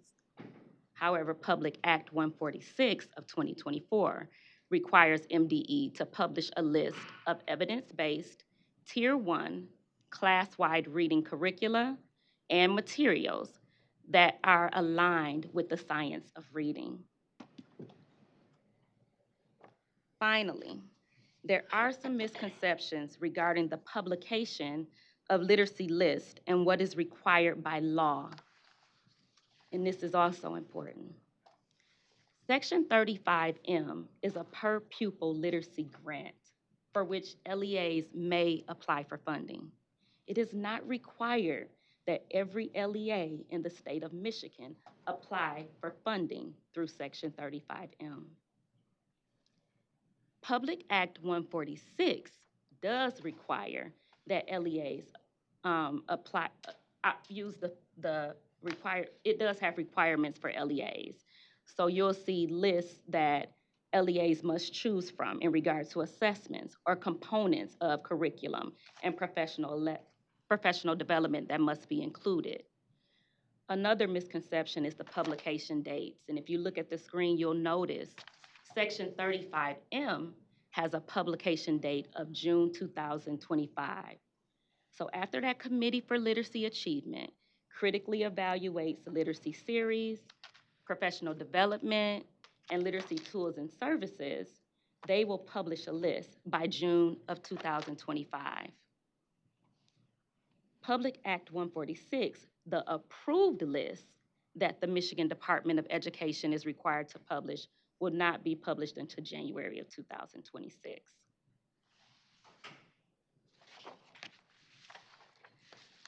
The common theme throughout this presentation has been the criticality of literacy.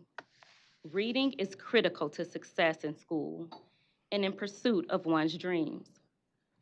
MDE appreciates the funding that we have received for language essentials for teachers of reading and spelling training for the past 4 fiscal years. A total of $34 million has been used, which we know this training will improve staff literacy professional development, and it will improve student reading levels over time. Through this support, 3,200 educators have completed LETRS training. An additional 6,804 educators are actively, right now, at this moment, participating in LETRS training. LETRS is grounded in the science of reading research. It is grounded in structured literacy, which are both mentioned in Public Act 146. The training is directly aligned with this law that we need to put in place. LETRS provides professional development for educators in the 5 main components of literacy. That's phonics, phonemic awareness, comprehension, fluency, and vocabulary. In addition, LETRS is accredited by the International Dyslexia Association as being research and evidence-based training that is effective in improving literacy outcomes for children who display characteristics of dyslexia. LETRS should be mandatory for educators that teach early literacy because it has proven to improve literacy outcomes for students. And we have examples of this, board. North Carolina and Mississippi are states that have statutory requirements for LETRS training. They have demonstrated the potential for the type of literacy improvement that Michigan desperately needs. And this is demonstrated in Goal 2 of the Michigan Top 10 Strategic Education Plan. Thank you so much for this time and space, and I hope you heard our heart today. Thank you very much, presenters. We appreciate it. We appreciate you. Board members, questions or comments? Questions or comments? Tremendous amount of literacy work being undertaken. Dr. Pritchett. Thank you. Thank you for the presentation, especially the comparison, because it does get muddled, and so that's very, very helpful. Just a quick question. Your stats on the number of educators who've either completed LETRS training or actively participating, is that just teaching professional staff, or included in that are administrators, or do we know? It's inclusive of administrators. Okay, so some of those numbers are administrators. Yes. Because we all know when we get back to the building after professional development, if there isn't support, it tends not to be as effective. That's true. So, okay, all right, thank you. Thank you, Dr. Pritchett. We'd like to see not only all K-5 teachers take LETRS training, but also all elementary principals as well. It's hard to supervise what you yourself don't know. Correct. And that's particularly important at the elementary level. Less important, as you know from your experience, middle school and high school, as the curriculum expands so substantially. Thank you very much. Mr. McMillan. Thanks for the presentation. So this committee, I was able to Google and find the 10 members, all appointed by MDE. So they're going to come up with a list of, was it 11 approved or 12, or what was it? The approved literacy guide instructions and tools. I can take Yeah, it. But question the numbers. yes, do you mind? I would like to correct the numbers. There are 33 committee members, and there are committee members that were nominated by MDE or selected by MDE, and there are also committee members that were nominated by education organizations. So there's a mixture there. All right. In regard to the list, I believe that's what you're referring to, the Yeah. list. There are no approved lists that will be created by the Committee for Literacy Achievement. They will create ranking lists for the purpose of LEAs to apply for funding through the Section 35M grant. That's another misconception that I mentioned in the presentation. The approved lists that you're referencing are a part of Public Act 146, and those lists will be created by the Michigan Department of Education and published in January of 2026. Okay, so there's going to be a ranking list. That's correct. And so if somebody applies and they, their application may or may not be accepted based on how, if they choose something that's not very well ranked, they probably won't get accepted, right? So They won't win. So it's not a competition. However, there will be rankings. And let's assume those rankings are, let's call them A, B, and C. So there'll be A, literacy series and materials. There'll be B, literacy ranked materials and series, and C. Let's just use that one bucket. Okay. And if they apply for funding, those items that have proven to improve literacy outcomes will receive more funding. So if you apply for a lower ranked item, then you will receive less funding. Okay, so the publishing companies that produce the materials that are highly ranked will probably make a lot more money, right? Ultimately, they have the opportunity to receive more funding. Well, I mean, The school the receives the funding. Right, the school, yeah. Right. But they'll buy from, so this ranking, I mean, there's probably going to be some lobbying or, some, the higher they can get those ranked. And I don't know, is there going to, then the more money they're going to make. So has been one of my concerns is, we're talking about 87 million and then another 10. I don't know if it's 97 million. So, I mean, it's a pretty good amount of money. So I just, will those that are ranked high, is there going to be a big difference? I mean, aren't they all kind of centered around letters? These tools or whatever that can be purchased with the funding, aren't they kind of all centered around the same theories and the same, I mean, are they going to be all that different? Well, they can be quite different depending on vendor A and vendor B, depending on what the components of their materials and resources are. There could be a difference. That's why you'll have rankings lists. There are some non-negotiables, and all the tools that will be used to rank these materials will be published on the website that you just searched, that Committee for Literacy Achievement website. You'll see these tools, but there are some non-negotiables. There are items within every submission that must be met, but everything will be ranked. Yeah. So whatever we receive, it will be ranked. I just wonder, I mean, like, will A be that much different than B, B be that much different than C? And if not, I don't know that there would be large differences. Again, I just think the jockeying of which one we are as the publishing company would be pretty significant, even though our differences are very minor. So I just am concerned about how that's all going to go down. I would prefer.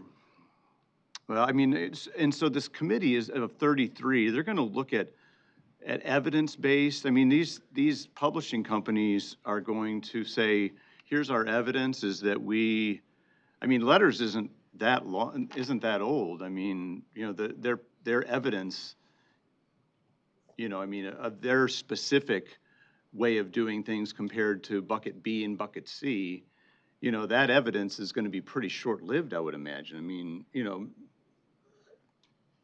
as far as specific evidence that our company's tools perform much better or better than other companies' tools, I can't imagine that they're going to have much evidence in that area. I mean, maybe in the general area of this is how you do phonics, maybe there's going to be some evidence that's a little bit better or worse. Again, it's very subjective. And mind you that of these 33, I have a feeling that none of them are critical of the pathetic, Calkins and the other bad, literacy teachings that have destroyed generations of kids. I bet none of them were critics of those, and probably none of them were advocates of the phonics like myself and others were. But let's put that aside.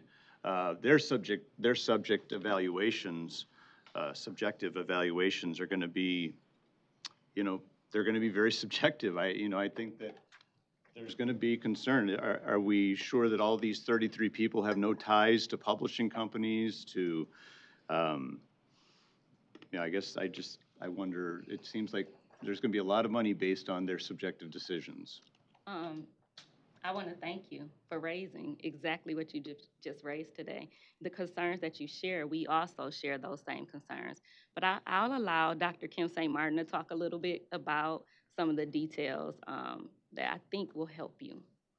Yeah, thank you. So letters is not a curriculum. Yeah. It's not a published curriculum, but it actually has been around since the Reading First days in 2003. So letters has been around for quite some time. It has been expanded upon and revised in keeping with the current research. And I will say, Mr. McMillan, there are different types of phonics instruction, some of which have different effect sizes. Some seem to be more impactful for improving the decoding and word recognition skills of students than others.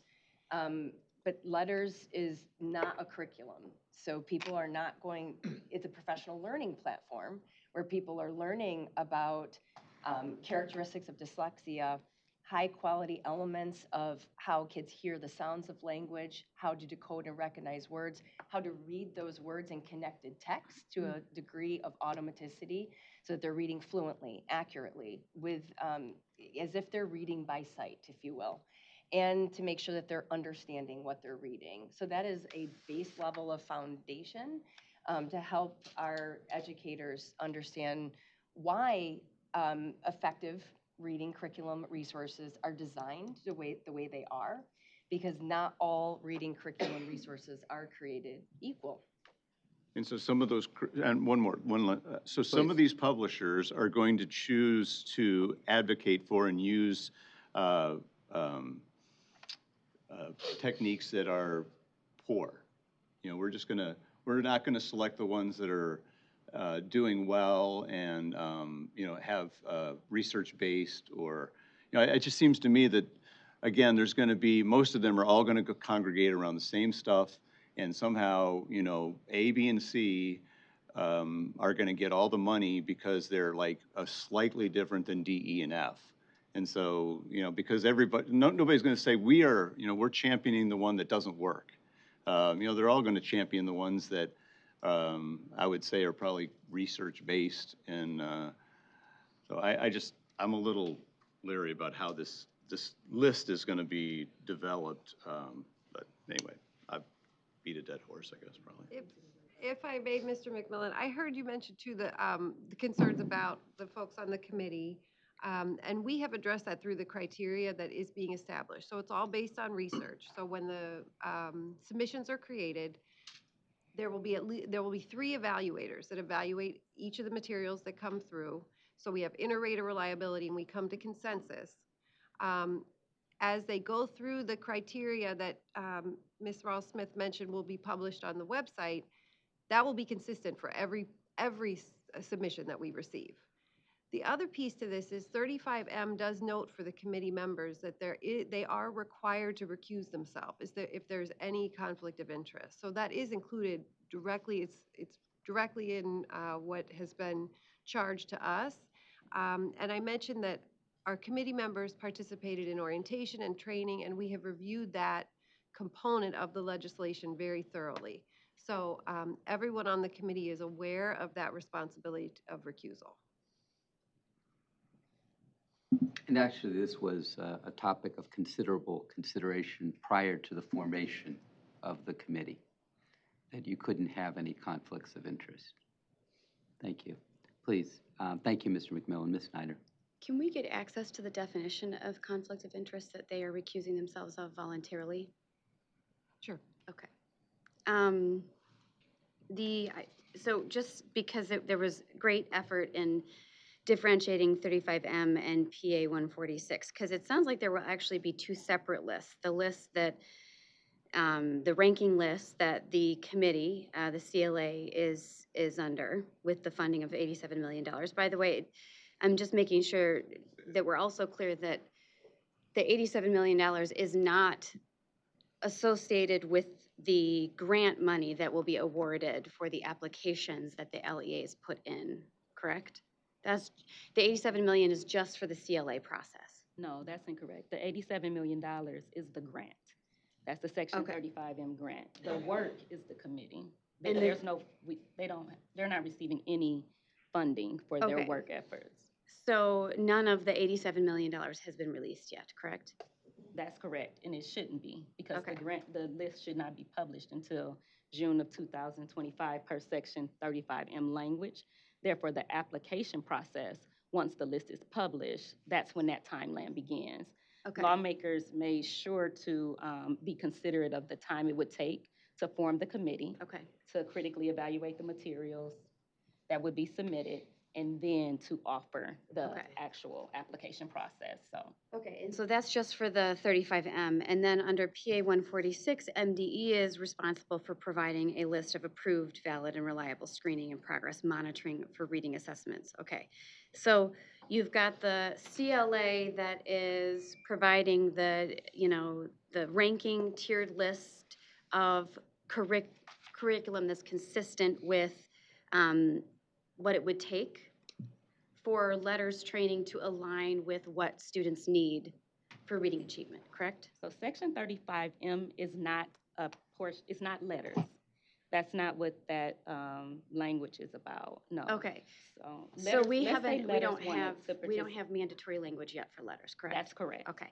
And then, so 87 million is just directed at the CLA to create that ranked list of curriculum. The That will 87 be million is directed to districts. They can to apply for that apply funding. for what the CLA has said, this is the ranking of curriculum. That's correct. And then MD will be doing the screening and progress monitoring for reading assessments in association with that ranked list of curriculum? So the two are not the same. What MDE will do is look at the research that the committee has done. What we will do is look at the higher ranked items on that list. But everything on the critically evaluated list by the Committee for Literacy Achievement, that will not be on the approved list, MDEs. It will not make it. It wouldn't align. Some people will submit items that are just simply not structured literacy. They have things in them that we are not allowed to put on that list, like you might see using guessing techniques. You can submit that curriculum to be evaluated. It will not make it from Section 35M list to the Public Act 146 list. So. Okay, so in the Public Act 146 list is not just a list of curriculum, it's a list of screening and progress monitoring for reading assessments. That's correct. And that assessment list is not a part of Section 35M. That's another misconception. Okay, because ideally, I mean, what kids are learning, if they're not getting assessments that align with what they're learning within the new ranked tiered list of curriculum, that's, and you're saying that that portion is unfunded at this point in time. Public Act 146 is unfunded. Section 35M is a grant that has $87 million of funding. Which will fundamentally, hopefully fundamentally change the curriculum that our students are gaining access to, right? Because we want to make an impact in what I would argue is statistically significant, even though you guys are presenting it that it's not from the beginning. the NAEB scores are statistically significant for each child. So the goal is that the CLA that produces the curriculum ranked list, that curriculum would have an impact. But if then the way we screen and monitor progress through reading assessments is not aligned with the curriculum that we'll now be encouraging districts to adopt at varying levels of reimbursement, we still have a backside of this that is, it's not good for students. Ms. Snyder, if I may respond to your question. So you are correct that many of the literacy materials do have built-in assessments. So a part of Section 35M has to do with tools and services. The assessment tools are also being reviewed for the literacy series that are included. And the Public Act 146 defines screening assessments. It defines the specific skills, literacy skills that need to be assessed. And those things do have to be reliable and valid, and it will take time for us to be able to look at published assessment materials in addition to the other things that were listed within Public Act 146 for Michigan Department of Education to consider, like making sure that we're selecting assessments that will reduce the time to assess so that more focus can be on instruction. Right. Look at assessments that are also aligned with benchmark assessments and other things as well. Yeah, here's my struggle with this entire conversation, is that we're making these strides to increase literacy for students that are very well behind. We talk about it every month. But how on earth could a CLA actually assess the evidence base that's out there without considering the assessments that those rigorous research studies would have already employed to ensure that the curriculum that we're about to sell, right, sold a story that's the whole foundation to what we're talking about right now. We're about to sell to LEAs at higher or lower or anything in between, right, when we are saying then, well, but we'll have to put so much effort and it'll take so much time into the assessments that ensure that these selections by the CLA are accurate. The research is out there. What did they use to determine that these curriculums that we're about to recommend on a ranked list is good? And it's worthy of our effort to fund and make change. That actually is not true because a lot of publishers have not conducted rigorous research studies on their curriculum. Wow. And I think we could just end right there. So that is something that is being considered by the Committee for Literacy Achievement, looking at the levels of evidence and asking publishers to submit the research studies, the full studies, including the research designs, is something that we are requiring that is going to be submitted. Because to your point, we want to look at the quality of the evidence for the things that have been developed by the publishers. Yeah. Yeah, we need a couple of things as a board to be able to effectively lead oversight over something that has clearly not been addressed far long after it should have been. We need to know and understand what the conflict of interest definition is that people are individually voluntarily recusing themselves of. I would argue that's, surface level stuff to say, just tell us that you don't have a conflict of interest, sign this piece of paper. At this point in time, ranking 41st in the states among all the rest, knowing where our NAEP scores are, knowing where our MSTEP scores are, knowing collectively that you could dig into one statistic, they're all significant. They're all significant for the hundreds of thousands of students that are struggling with literacy access in Michigan. So the conflict of interest portion in determining who is sitting on this committee and who's making these decisions is significant for us to consider and be able to comment on. I would like to have that definition. I would like to understand that process. And then it's extremely important that since we've separated the two parts here, that we not consider this something that's like this will take a lengthy amount of time. And if a publishing company doesn't have evidence to back the fact that their curriculum is effective, they shouldn't even be on the list. They shouldn't even be an option for our students here in Michigan. And I would argue the CLA would have already half done, if not fully done, the work that is unfunded in PA 146. because that list should have that evidence there. We're decades into the understanding of what evidence-based practice is in most of our systems that set our standards of care, that set our teaching standards. We understand that this is very much the foundation of what it takes to move forward. So those two things are really important to me to understand next time you present. Well, Ms. Snyder, I will say, as someone who admires Emily Hanford and Sold Story, listened to it often, you, I'm sure, have heard Emily Hanford discuss the fact that there are different understandings and levels of belief of evidence within the educational research. And not all levels of evidence are created equal. And so what some of our publishers may provide are case studies, are testimonials, which some may say, not this is Kim St. Martin's opinion, not myself, that constitutes rigorous evidence.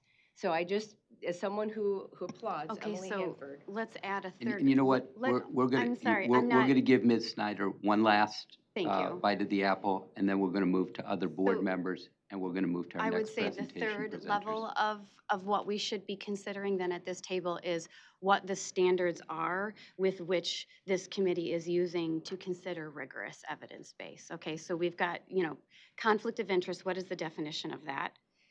We've got whether or not they've gone over the fact that the evidence base is there for this to even make a ranked list. And then what are the standards they submitted themselves to be considered rigorous evidence base? Thank you very much, Ms. Snyder. Mr. Bullock. I think I had a brain fart. I had a question, but this is an interesting conversation right here. I think, well, let me ask. Part of this is based on the legislation that was passed, right? Correct. So you guys don't have any control over how the legislation was written. You're trying to follow the parameters of how the legislators wrote this and follow that in adherence to the statute. So, That's accurate.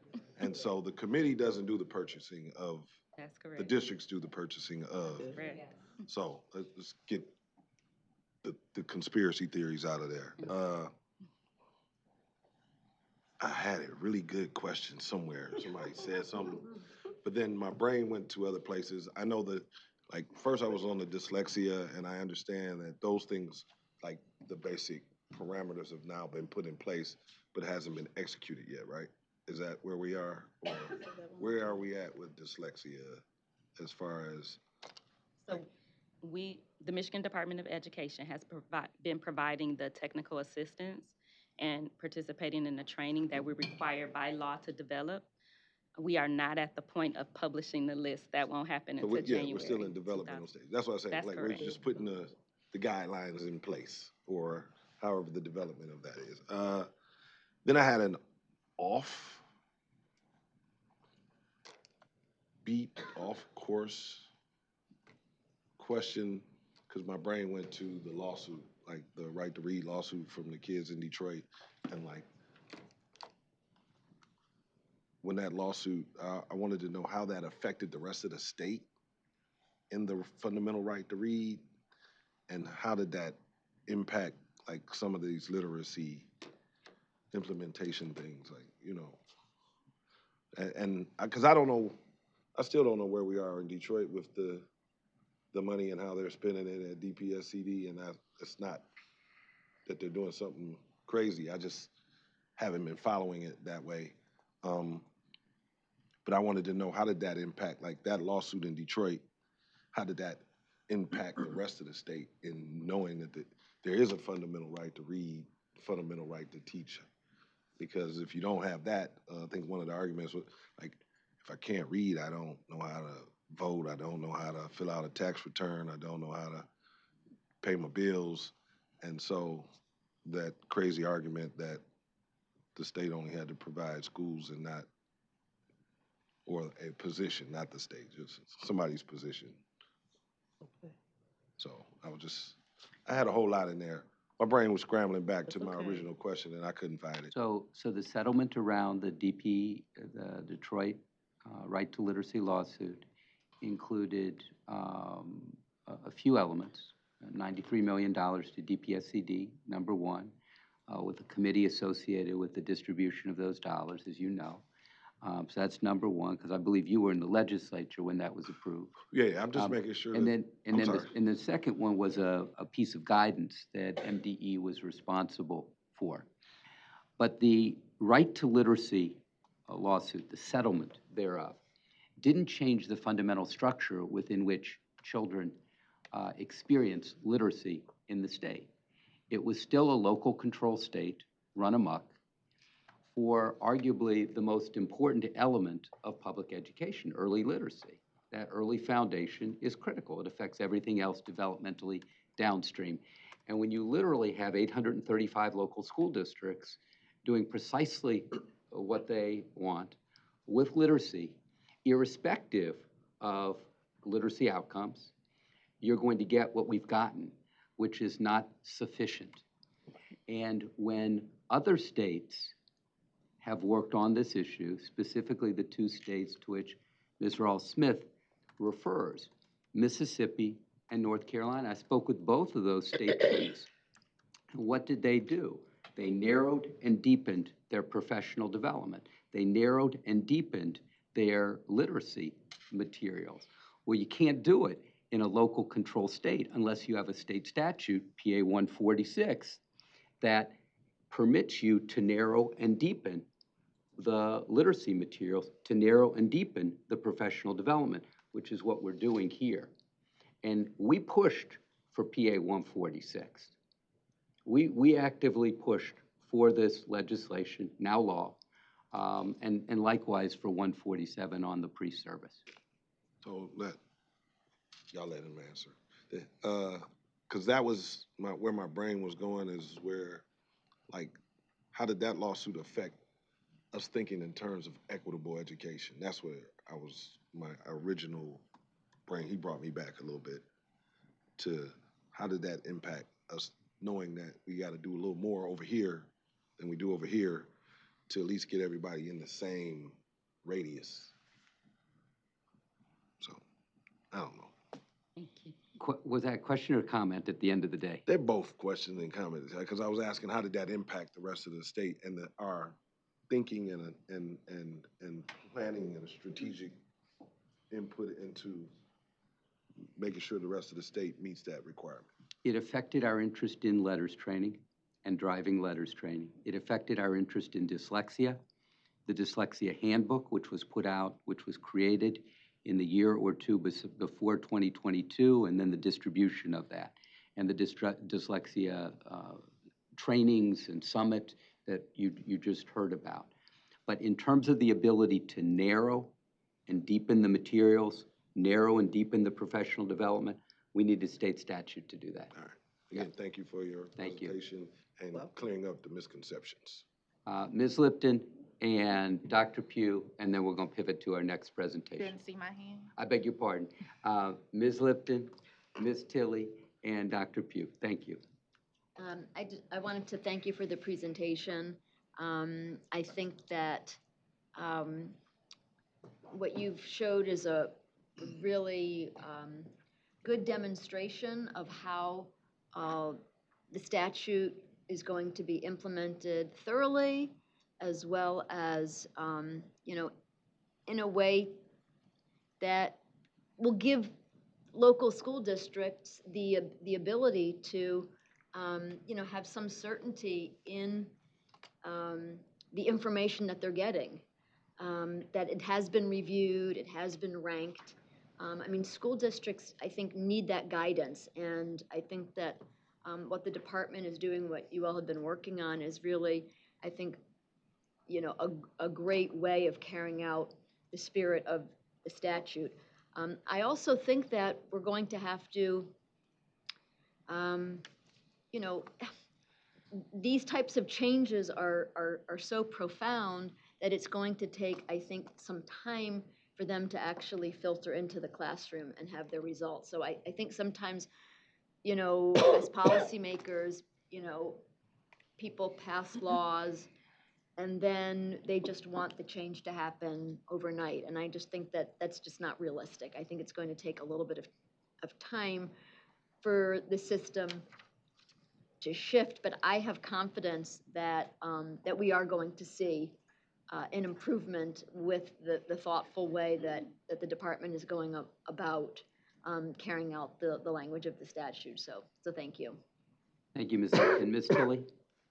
I was gonna touch on what Board Member Lipton was saying. From my understanding, it takes about 3 years for an educator to really master curriculum. It takes 2 years for the full letters training, from what I've read.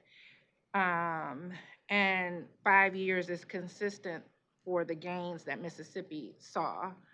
They started with letters training in 2014, and then 2019, the NAEP scores revealed that it did really well for Mississippi. So is that the anticipation for us, 5 years or more?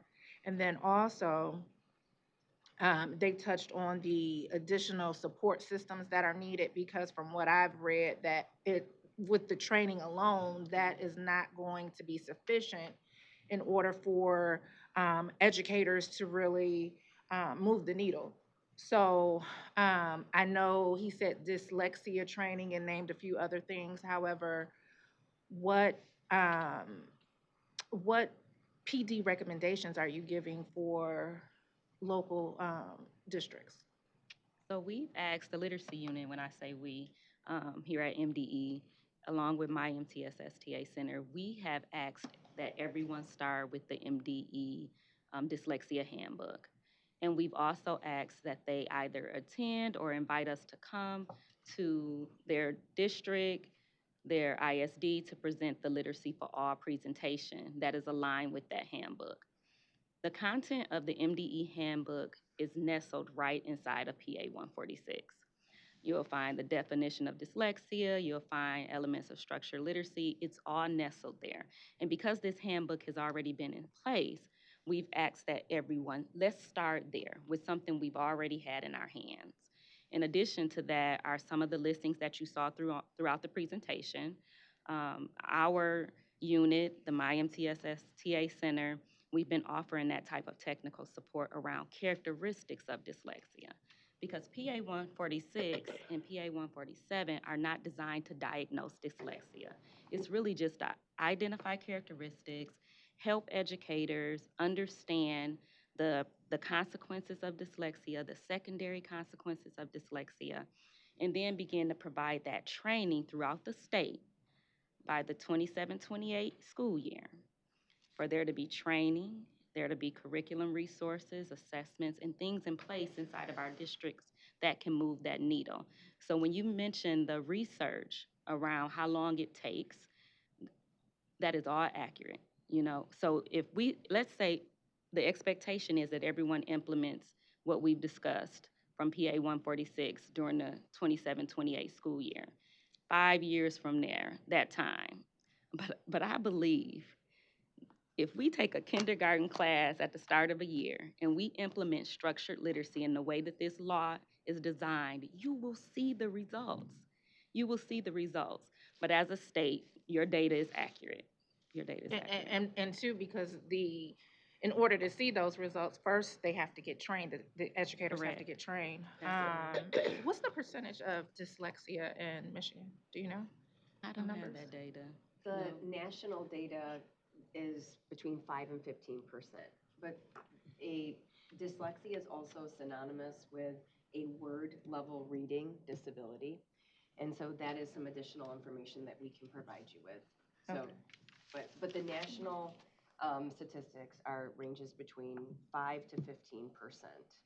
Okay, so I'm concerned about the additional PD support part of it outside of the dyslexia piece. So are you referring? So we have reading coaches.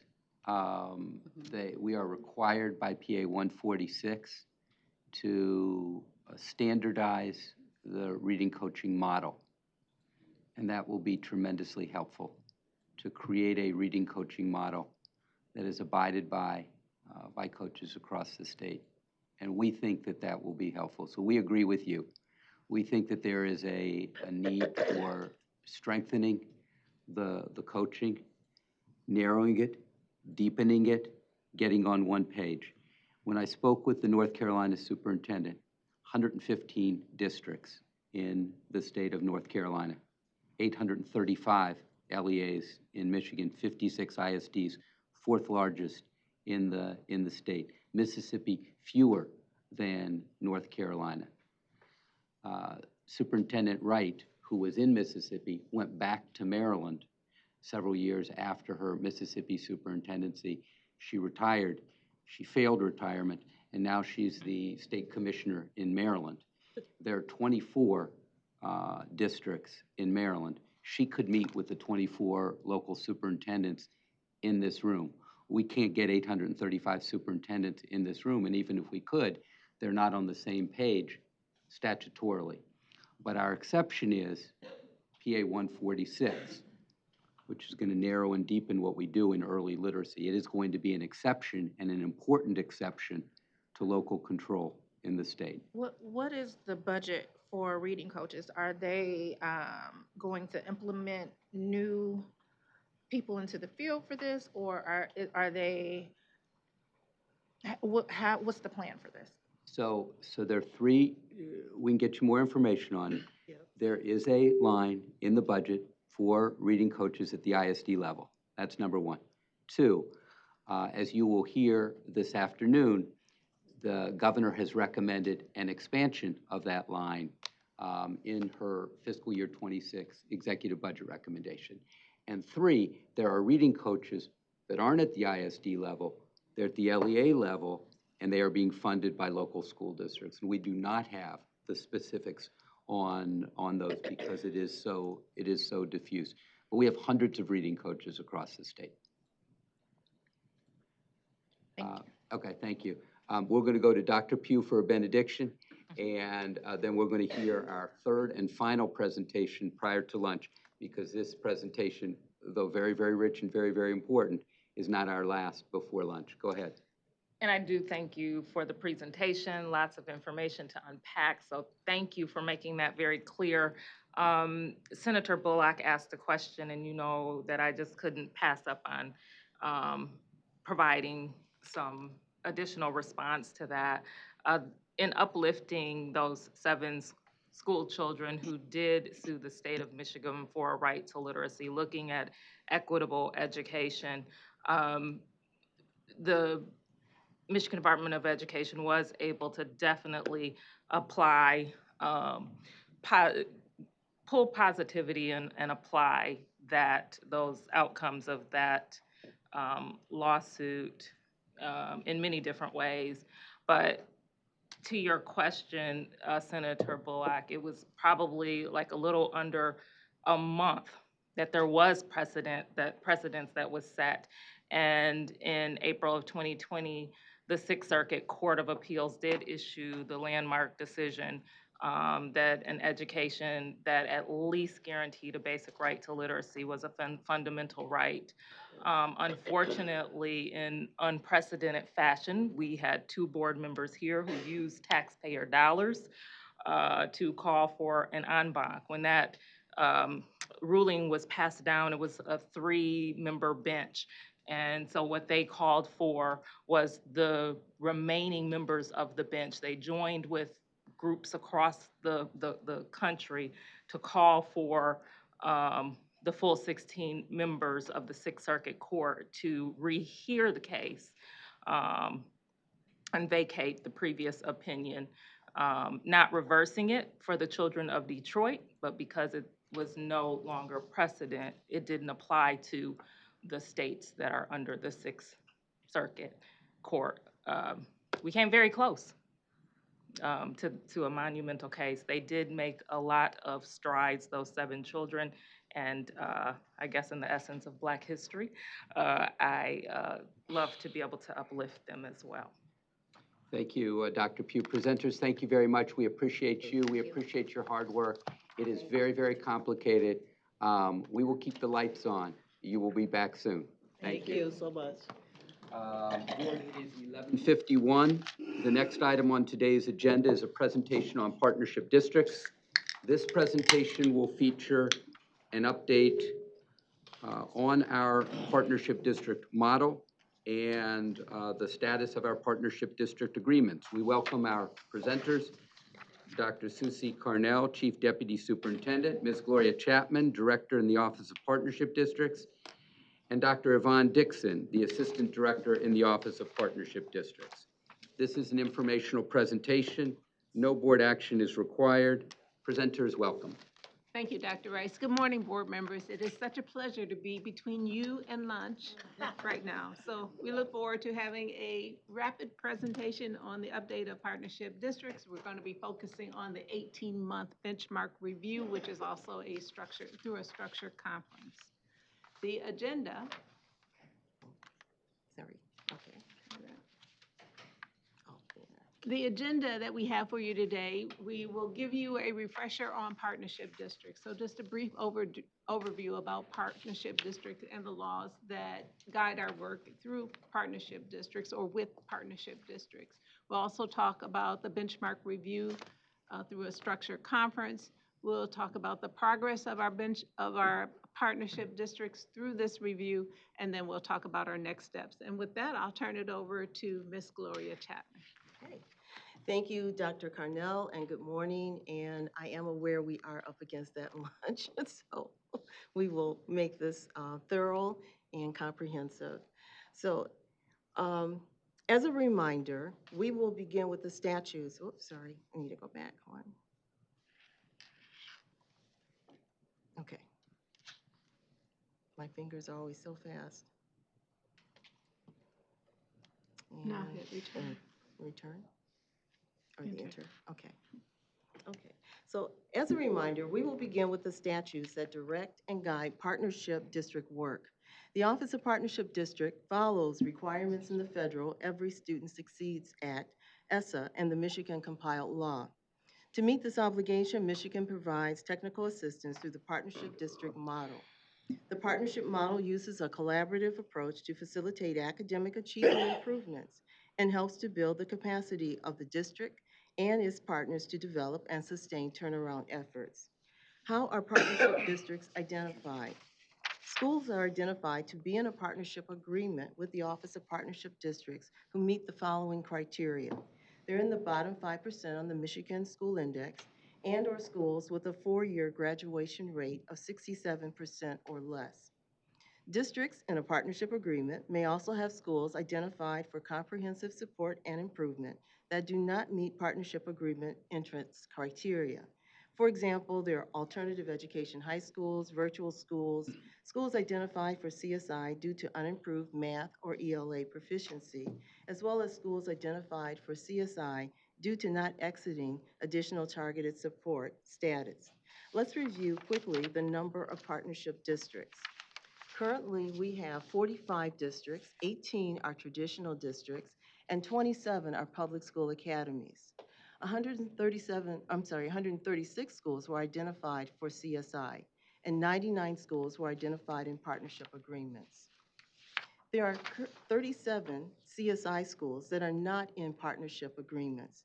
If the schools are located within a partnership district, OPD will support. If they are not in a partnership district, they are supported by the Office of Educational Supports, OES. OPD differentiates the level of support provided to districts based on the reason for identification as a partnership district. Our next slide explains those levels of support. The 3 levels of support are fundamental, districts with schools identified for CSI only because of low graduation rate. Essential are districts with schools identified for comprehensive support and improvement that have not had a previous partnership agreement or previous partnership districts who have only new schools identified for support. And finally, intensive. These are districts with a previous partnership agreement operating previously identified partnership schools. In the next slide, I'll provide an overview of our benchmark review process. Recently, we conducted the 18-month benchmark review process, which includes the following 4 steps. Step 1, documentation of evidence, where districts were asked to gather state and local assessments and process data to add to the district improvement plan. Step 2, partners benchmark review, which is a survey where each district, the ISD, and OPD review the documentation of evidence and identify whether the partnership agreement benchmarks were met. Step 3 is our structure conference. It's the 18-month review meeting for partners to review, collaborate, and identify next steps for the remainder of the 36-month partnership agreement. The structured conference is an opportunity for districts to share their academic progress. And finally, step 4. A summary report of the benchmark review is provided to districts to share with their local school board and community. I'd like to review now the OPD Round 4 timeline. OPD established the following timeline to ensure we meet ESSA requirements. ESSA requires that each state have a plan that provides comprehensive support for low-performing schools. In November of 2022, Round 4 partnership districts were identified and required to develop partnership agreements by April of 2023. July through December 2024, the districts began collecting and entering evidence of meeting their 18-month benchmarks into the Michigan Integrated Continuous Improvement Process, or MICIP platform. Also, the district, the ISD, and RESA and MDE completed assessments of benchmark attainment. I'd like to draw your attention to the blue text below the timeline, which identifies the structured conference phase that OPD completed from September through December of 2024, where we met with all 45 of our partnership districts. Let's see. Okay. Dr. Dixon will now present the next slides. The next slide will highlight the continuous supports phase, which is our current work following the structured conferences. Thank you, Mrs. Chapman. Good morning to Dr. Rice and the board. To support the district continuous improvement efforts, OPD works with them as they use a variety of evidence-based strategies to improve student achievement. For example, the Language Essentials for Teachers of Reading and Spelling, or LETTERS, is a research-based practice which is a K-3 instructional strategy used in 28 of our 45 partnership districts. Other examples are high-dosage tutoring and implementation of the Early Warning Intervention Monitoring System, or EWIMS, for reducing chronic absenteeism. Mrs. Chapman will talk about how implementation of some of these strategies is made possible by 21H funding used to support student achievement. MCL 388, Section 1621H, provides funding to partnership districts. Subsection 2 describes who is eligible to receive state funds.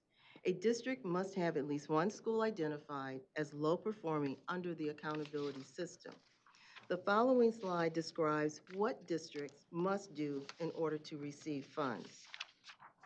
Districts must do all of the following in order to be eligible for funding. 1, districts have 90 days to complete a needs assessment. 2, develop an intervention plan. 3, craft their academic goals that put students on track to meet or exceed grade level proficiency. And 4, provide access to training for district leadership. The following slide will examine the how districts use their 21H funding to improve student achievement.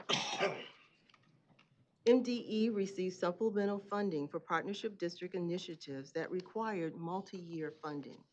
Of the $12 million for fiscal year 25, which was the second year of a 2-year request, 13% was used for increased instructional time, 73% for other expenditures that directly impact student achievement and cannot be paid from existing district financial sources. 11% was used for professional development for teachers, district, and/or school leadership, and 3% was used for teacher mentors. Our next slide will highlight what is in the other expenditure category. Okay, oops. Districts are using 73% of the funds for other expenditures that directly impact student achievement and cannot be paid from existing district financial resources. I think I lost the page here, I'm sorry. Okay. Okay. So So examples of some of the other expenditures include chronic absenteeism, leadership retention, our teacher retention, diverse classroom libraries, and staffing including counselors, and as you can see, the social workers and parent engagement liaisons. The next slide represents 21H funding for one-year requests. Dr. Dixon? Thank you. Districts requested approximately $24 million in 21H funding to support their evidence-based strategies. The district requests far exceed the current funding level. OPD has approximately $6.1 million available for one-year disbursement. The bar chart reflects the total funding requested by districts. Those general categories include literacy and reading, mathematics and numeracy, recruitment or retention of educators, multi-tier systems of support and positive behavior intervention supports, and also professional learning. The categories are not distinct, so the columns do not add up to $24 million. OPD hopes the legislature continues to allocate 21H funding for partnership districts. The next slides discuss the statutes and the benchmark review process. This slide includes MCL 388, section 1622P, which shows why we hold the benchmark review and deals directly with identification and requirements for partnership districts.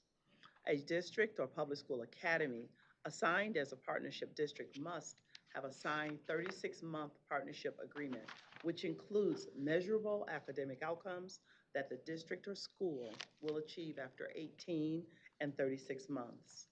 The next slide details the specifics of the requirement for measurable academic outcomes. All right. I'm sorry, I pulled the trigger again with my fast finger. Okay, that's all right. My apologies. That's all right. So come help. She's Yeah. coming. Yeah, if you can Thank just you. put that back. Yeah, sorry. You're fine.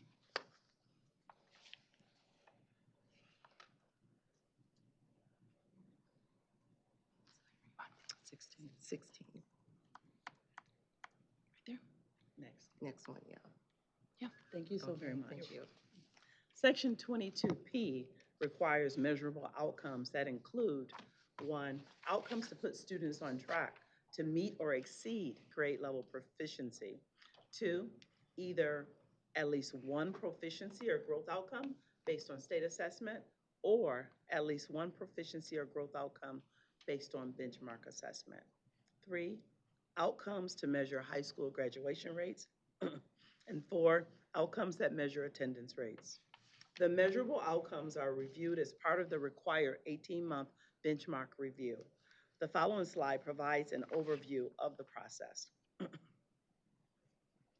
The purpose of our 18-month benchmark review is to engage in a collaborative conversation on district process and to identify any recommendations for continuous improvement for the district. The process includes an analysis of data associated with the benchmarks, a partner benchmark review that's completed by the local district, the ISD or RESA, and OPD, as well as the structured conference, which is conducted to hear the district's progress toward meeting the benchmarks at the 18-month time frame of the partnership agreement, and also to engage in collaborative conversation on progress and to make those recommendations for continued growth.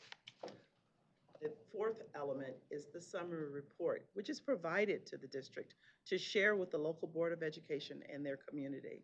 The summary report includes the status of each 18-month benchmark and recommendations for the next steps needed to progress toward the 36-month outcomes. During the structured conferences, there are several expectations or look-fors. Primarily, we look for evidence of reduced K-3 class size, increased graduation rate, and increased student proficiency in math and ELA. These expectations are contingent upon student attendance, leadership, and teacher recruitment and retention, and teacher professional learning. We are going to highlight the structured conference participants and agenda on the next slide. The The blue boxes on the slide list the partners who participated, and the slide shows agenda items for the structured conference. The goals of the structured conference are to evaluate progress toward the 18-month benchmarks established in the partnership agreement, assess the impact on student achievement, and identify areas for targeted support and improvement. At the conclusion of the structured conferences, districts know their status toward meeting the benchmarks at both the school and the district level. The recommendations from the structured conference provide an opportunity for the district to make mid-course corrections. The following slide provides a summary of the results from the 45 structured conferences. This slide includes the status for districts under partnership agreement. The table shows the results of the 2024 structured conferences. 27 of the 47 districts are on track. 9 are making progress, and 9 of the districts are off track. We will conclude our presentation today with next steps and the 3 opportunities for improvement that were identified during the structured conference. Ms. Chapman? Thank you. The three, oops. The slide. Okay. Oops. No, it didn't, okay. Oops. Okay. All right. The 3 opportunities for improvement are chronic absenteeism, leadership recruitment and retention, and teacher recruitment and retention. These are the top 3 areas where districts need support and are barriers to districts meeting our expectations of reduced K-3 class size, increased graduation rate, and increased student proficiency in math and ELA. We recognize these are challenges across our nation, and listed are some of the ways OPD and the partnership districts are working to mitigate these challenges. For example, chronic absenteeism. District systems help to identify students' absenteeism beginning day 1 of the absence. The school and family liaisons identify barriers to school attendance, and some districts offer late buses for students who miss their scheduled pickup. Our leadership recruitment and retention. Mentors and professional learning are provided to build capacity. Teacher recruitment and retention. OPD ensures districts are assessing the Grow Your Own grants. 2, that they are identifying candidates to become certified teachers. And as a follow-up to that, they are assisting candidates in preparing for the Michigan test for teacher certification. Coaching and professional learning are provided to focus on instructional strategies to increase student achievements in mathematics and ELA. As a reminder, the 21H funding plays a crucial role in each of these areas. And let's take a look at next steps for OPD and the districts. Is it gonna, oh, okay. Why, I'm not sure why we missed that. So our next steps. We will use the benchmark review summary reports to revise the district's continuous improvement process. And the districts will share the partnership agreement status at a local Board of Education meeting. In conclusion, our districts use the summary report to refine their strategies and activities. OPD will continue to provide ongoing support of districts to ensure their success in increasing student proficiency in ELA and mathematics. Thank you. I will now turn this back over to Dr. Rice. Thank you, Ms. Chapman. Presenters, we appreciate you. Board members, what questions or comments do you have? Ms. Lipton. I just have 2 questions. The first question is when you talked about, when you showed the bar graph regarding 21H and the various requests that districts were making, I understand that some of them are, they go into several categories. So, Yes. so that part makes sense. Do you have a sense of how that line item should be funded if it were to be fully funded? I know you said $24 million, you said? Did I get that number right? $24 million. $24 million, okay, which doesn't seem like it would be enough, but do we have a sense of if everyone got what they needed, what that number might be? Would it be double that? I'm just curious to know what fully funding that particular line item to give districts the supports they need. It would How be much are we closer- It would be underfunding that? closer to SFRC recommendations. Okay, which was that? It would far eclipse what they Okay. asked for in 21H funding. Okay, so not even just double, but, you know, okay. Thank you, I appreciate that. Then, going back to the slide where you talked about the number of districts that are, that have partnership agreements, districts. I'm focusing just on districts, not on individual schools. It looked like the number of public school academies was perhaps maybe 2 or 3 times what the non-public school academies were that are in partnership The districts? PSAs have increased. The The numbers number of that are. PSAs did increase in this round, yes. 19 to 27. Okay. So the districts that are in partnership agreement, I noted that you talked about the collaborative model where you're bringing in the ISD, which I think is really, I think that's an excellent model. I really do. I think that's a great model, far better than what has been tried in previous administrations where the state tried to create a takeover model where the state was taking over districts, and that seemed to be an abysmal failure. So I love this model, the collaboration, bringing in the ISD, what have you, to help improve the entire district. Since my understanding is that public school academies are themselves their own district, each one is a separate district. That's correct. Where is their collaboration coming from? In other words, It still comes from the ISD. It still comes from the ISDs Yes. in which they're located. Yes. Okay. Okay, great. Thank you for clarifying that. You're welcome. Thank you, Ms. Lipton. Mr. McMillan, Senator Bullock. Thank you.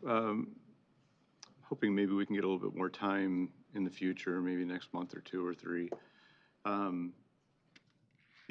So as far as just numbers, real quick, 27 PSAs, but also 18 districts. So that doesn't mean 18 schools.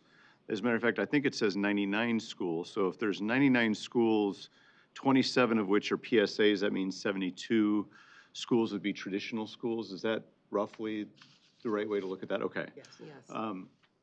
Now, we've been doing this for quite a while. I don't know, 8 years, 6 years, 7 years maybe. So have there been schools that have graduated or gotten out of the partnership after 36 months and then gotten back in? Yes. So we are in round 4. We will be bringing on round 5 as part of the next cohort. And so, yes, we have exited districts. We do have those numbers. Okay, that's okay. I just was curious. I guess, you know, are they, I mean, that could be a separate hearing. I would like to go down that rabbit hole, I mean, to really delve into that. But I guess, you know, I'd like to know, are they back at square one? Is it different issues? You know, I guess I would just like to understand why they're back in and what didn't work, what learning did they find out, and making sure that they get out. You know, what is the incentive, and I know I've asked this in the past, the incentive to get out of a partnership district? Because I'm glad that we took away we're gonna shut you down and all the punitive things, but I think they are getting money and resources while they're in the district. So what exactly would be the reason, you know, they're not labeled as Fs and any of that, which I'm glad. So what would be the reason to get out? I mean, you want to do better for the kids, of course, but I'm just looking at the incentive, you know, as far as if there's no punitive action, so, and they're getting money, so, you know, to get out means you don't get as much money in resources. So just, I'm curious.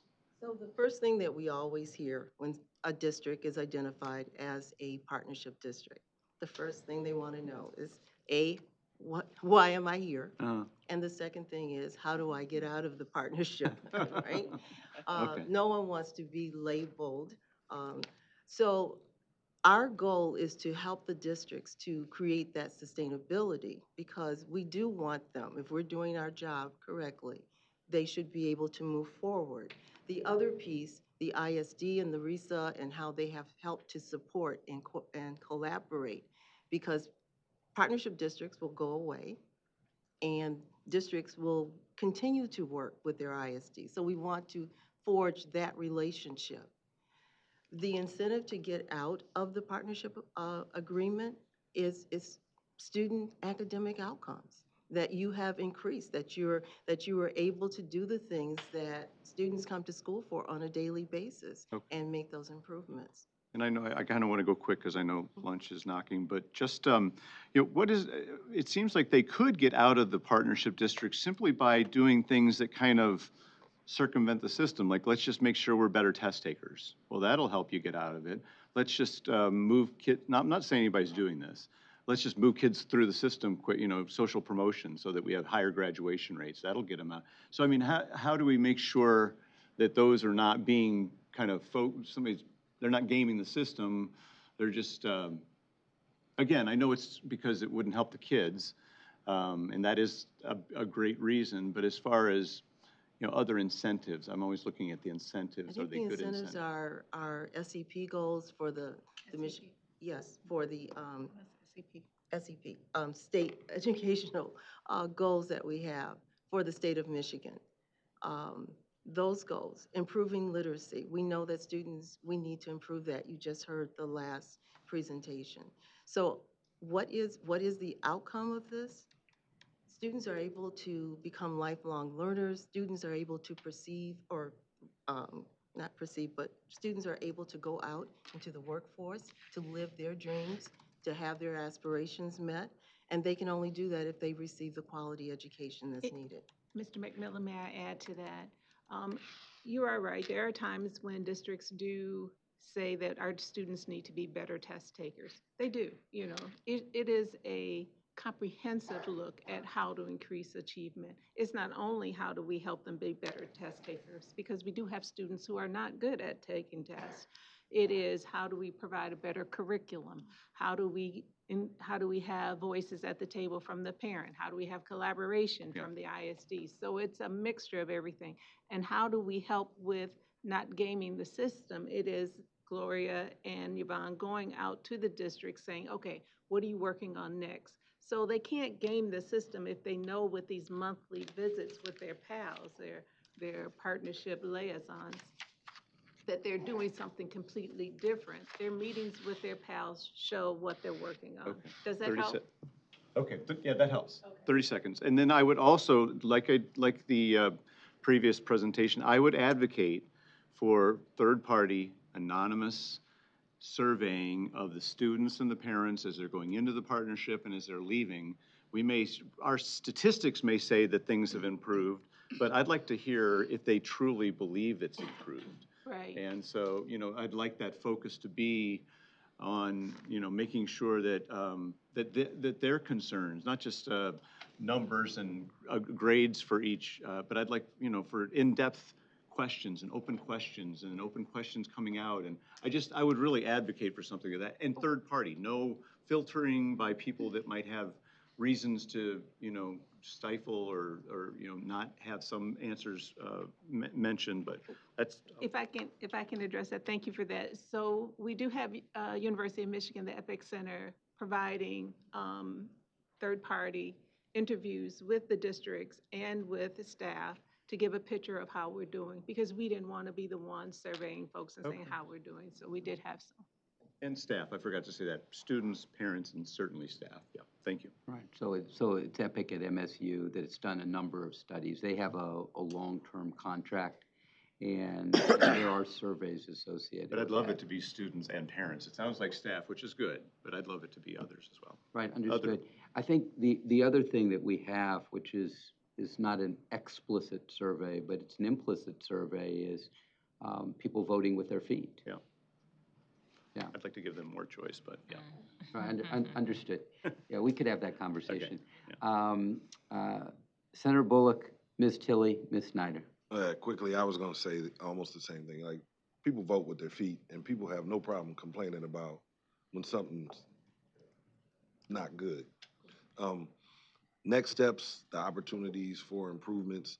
Um, the professional learning and the grow your own and the leadership recruitment and retention, teacher recruitment, but I didn't see, like, how do we get there? Like, is there a marketing strategy, a social media strategy? Like, how are we recruiting more teachers?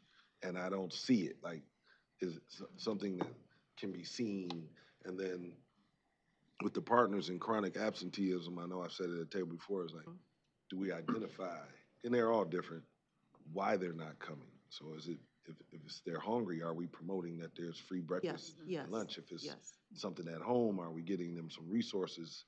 If it's, so like, Washing machines, dryers. washing machines for the clothes. Yes. Yeah, so all of those things, I don't see those things. And I know my kids just transitioned out of like K to 12, but I still do a lot of mentoring and interacting, and I don't see those things in schools where we're mentoring young people and doing other things. So I'm looking at, now that I'm in this, I'm looking for where are the reasons, what's the paper, what says what on the wall, and I don't see it.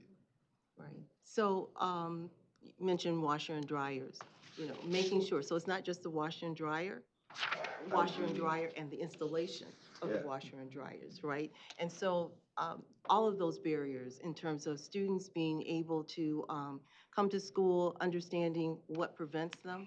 So the day one is very crucial to our partnership districts. When a student is absent, they need to have that personal contact. And so it can't be a punitive thing, but it really is more of a personal thing, talking to the parent, finding out, oh, you're calling because, yeah, missed the bus, or it might be a case where, just wasn't feeling well, or we overslept, whatever it is. And so having that level of parent engagement, some of our parents just being made aware or reminded about what the impact is when their students or when their children do not show up at school. And so those kind of things, building those relationships are very crucial, because we all know that in order for our students to be successful, they have to, first level, they have to be in school on a regular basis. And then we can't penalize them. So we can't say we're going to do uniforms and then have a policy in the school that says if your uniform isn't clean, then you have to go home. So we have to make sure that the districts, as we're going through, they're looking at their policies, what are those obstacles and those barriers? And then looking through the lens of how do we ensure that that's not a barrier that the school has imposed, but something that we are looking to remedy and to ensure that the students are there and able to participate. So there are a lot of, through the structured conferences, sitting in the rooms with the ISDs and the recess, sitting in the room with the management companies and the authorizers, everyone at the table hearing where they sit in this current level of work, everyone making commitments about what are next steps. And so that's going to be our role right now, looking to make sure that those promises that were made, that we abide by those, that we follow up, because we can all say it, but it's important that we actually do the work, because the students are depending on us. Thank you, Ms. Chapman. Ms. Tilley? Thank you, Senator. You touched on some of my questions with Board Member McMillan, but okay, this is a suggestion before I get into the questions. When you do these presentations, it would be great to have the list of the schools, because we don't remember which schools, and then the list changes, and some data along with them. For the districts that are partnership districts, and they have been there longer than 36 months, or they return, how do you pivot to give them additional support? How does that support change? What does it look like? So we're going to talk about the accountability measures and what's in place. What do you do the next time they're in this cycle? How do you ramp up the support? So in ramping up the support, we have to really address why they're returning. So is it the fact that they don't have a consistent instructional leader? I know in a few of our districts, principal leadership has changed 4 times within the scope of the 18 months. And so the why looks very different, but that's the conversation that we have to have at each particular district level. I think you touched a little bit on it, but wanted some examples because I know this is state law, so by law, they have to enter into the partnership districts, but we also know they're used to local control. How has there been any pushback? What are some examples if you've experienced that, and um, how do you work around that? How do you get them on board if there is pushback? Okay. So I think we're past the point of pushback. That was probably initially with the school reform office. We have really worked very diligently with all of our districts to say that you're local control, you're in control. What we're here to do is to help support. And so what does that look like? So in terms of just overall, we don't go through ABC and say this is the prescription for all partnership districts. There are some things that we have to say that too, but the major part is coming in, this is your community, this is your local school board. What is it? Well, how can we help? Where, and they do their CNA, their comprehensive needs assessment at the very outset. So we take into consideration and then we work alongside with them. I think one of the things that we've heard in the structured conferences is that the districts really do feel supported. They do feel that it's not MDE coming in to say and mandate something. And so that has been a huge shift in how the perception and the work ethic as we work with our partnership districts. And then thank you. And the last question I have is the smaller K through 3 class sizes.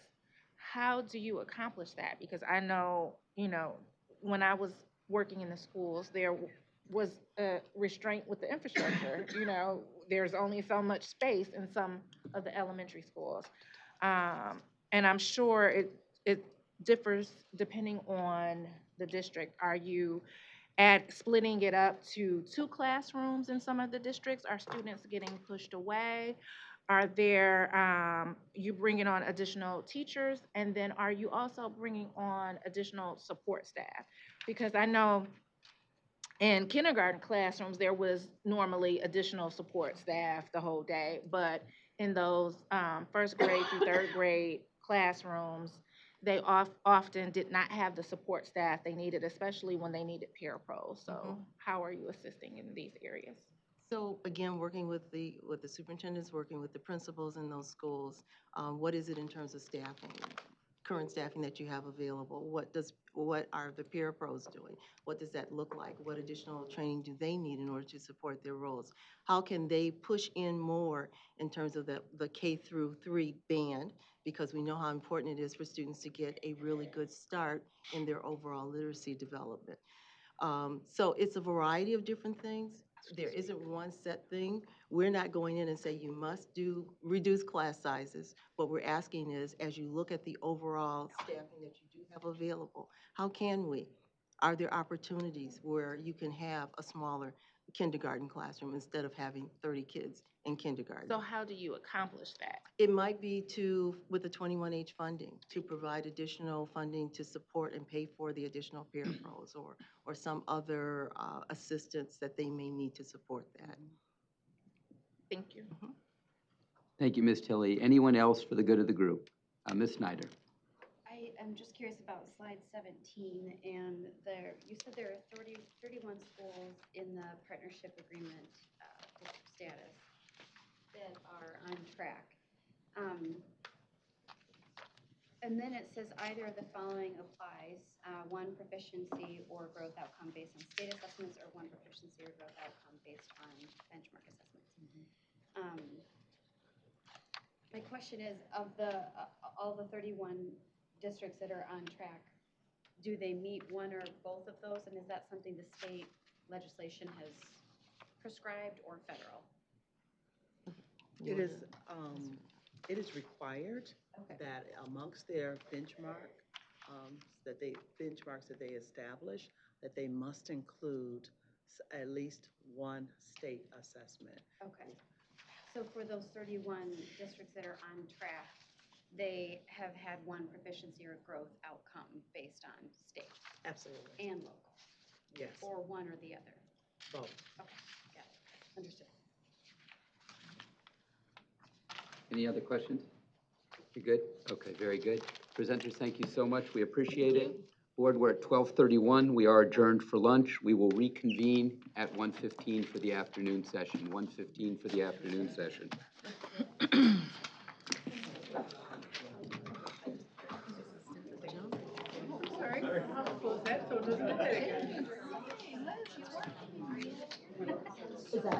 Yeah, perfect. Sorry that that was not offered. Glad that they're here now. And we've already ordered. Yeah. It's gotten good. Dana,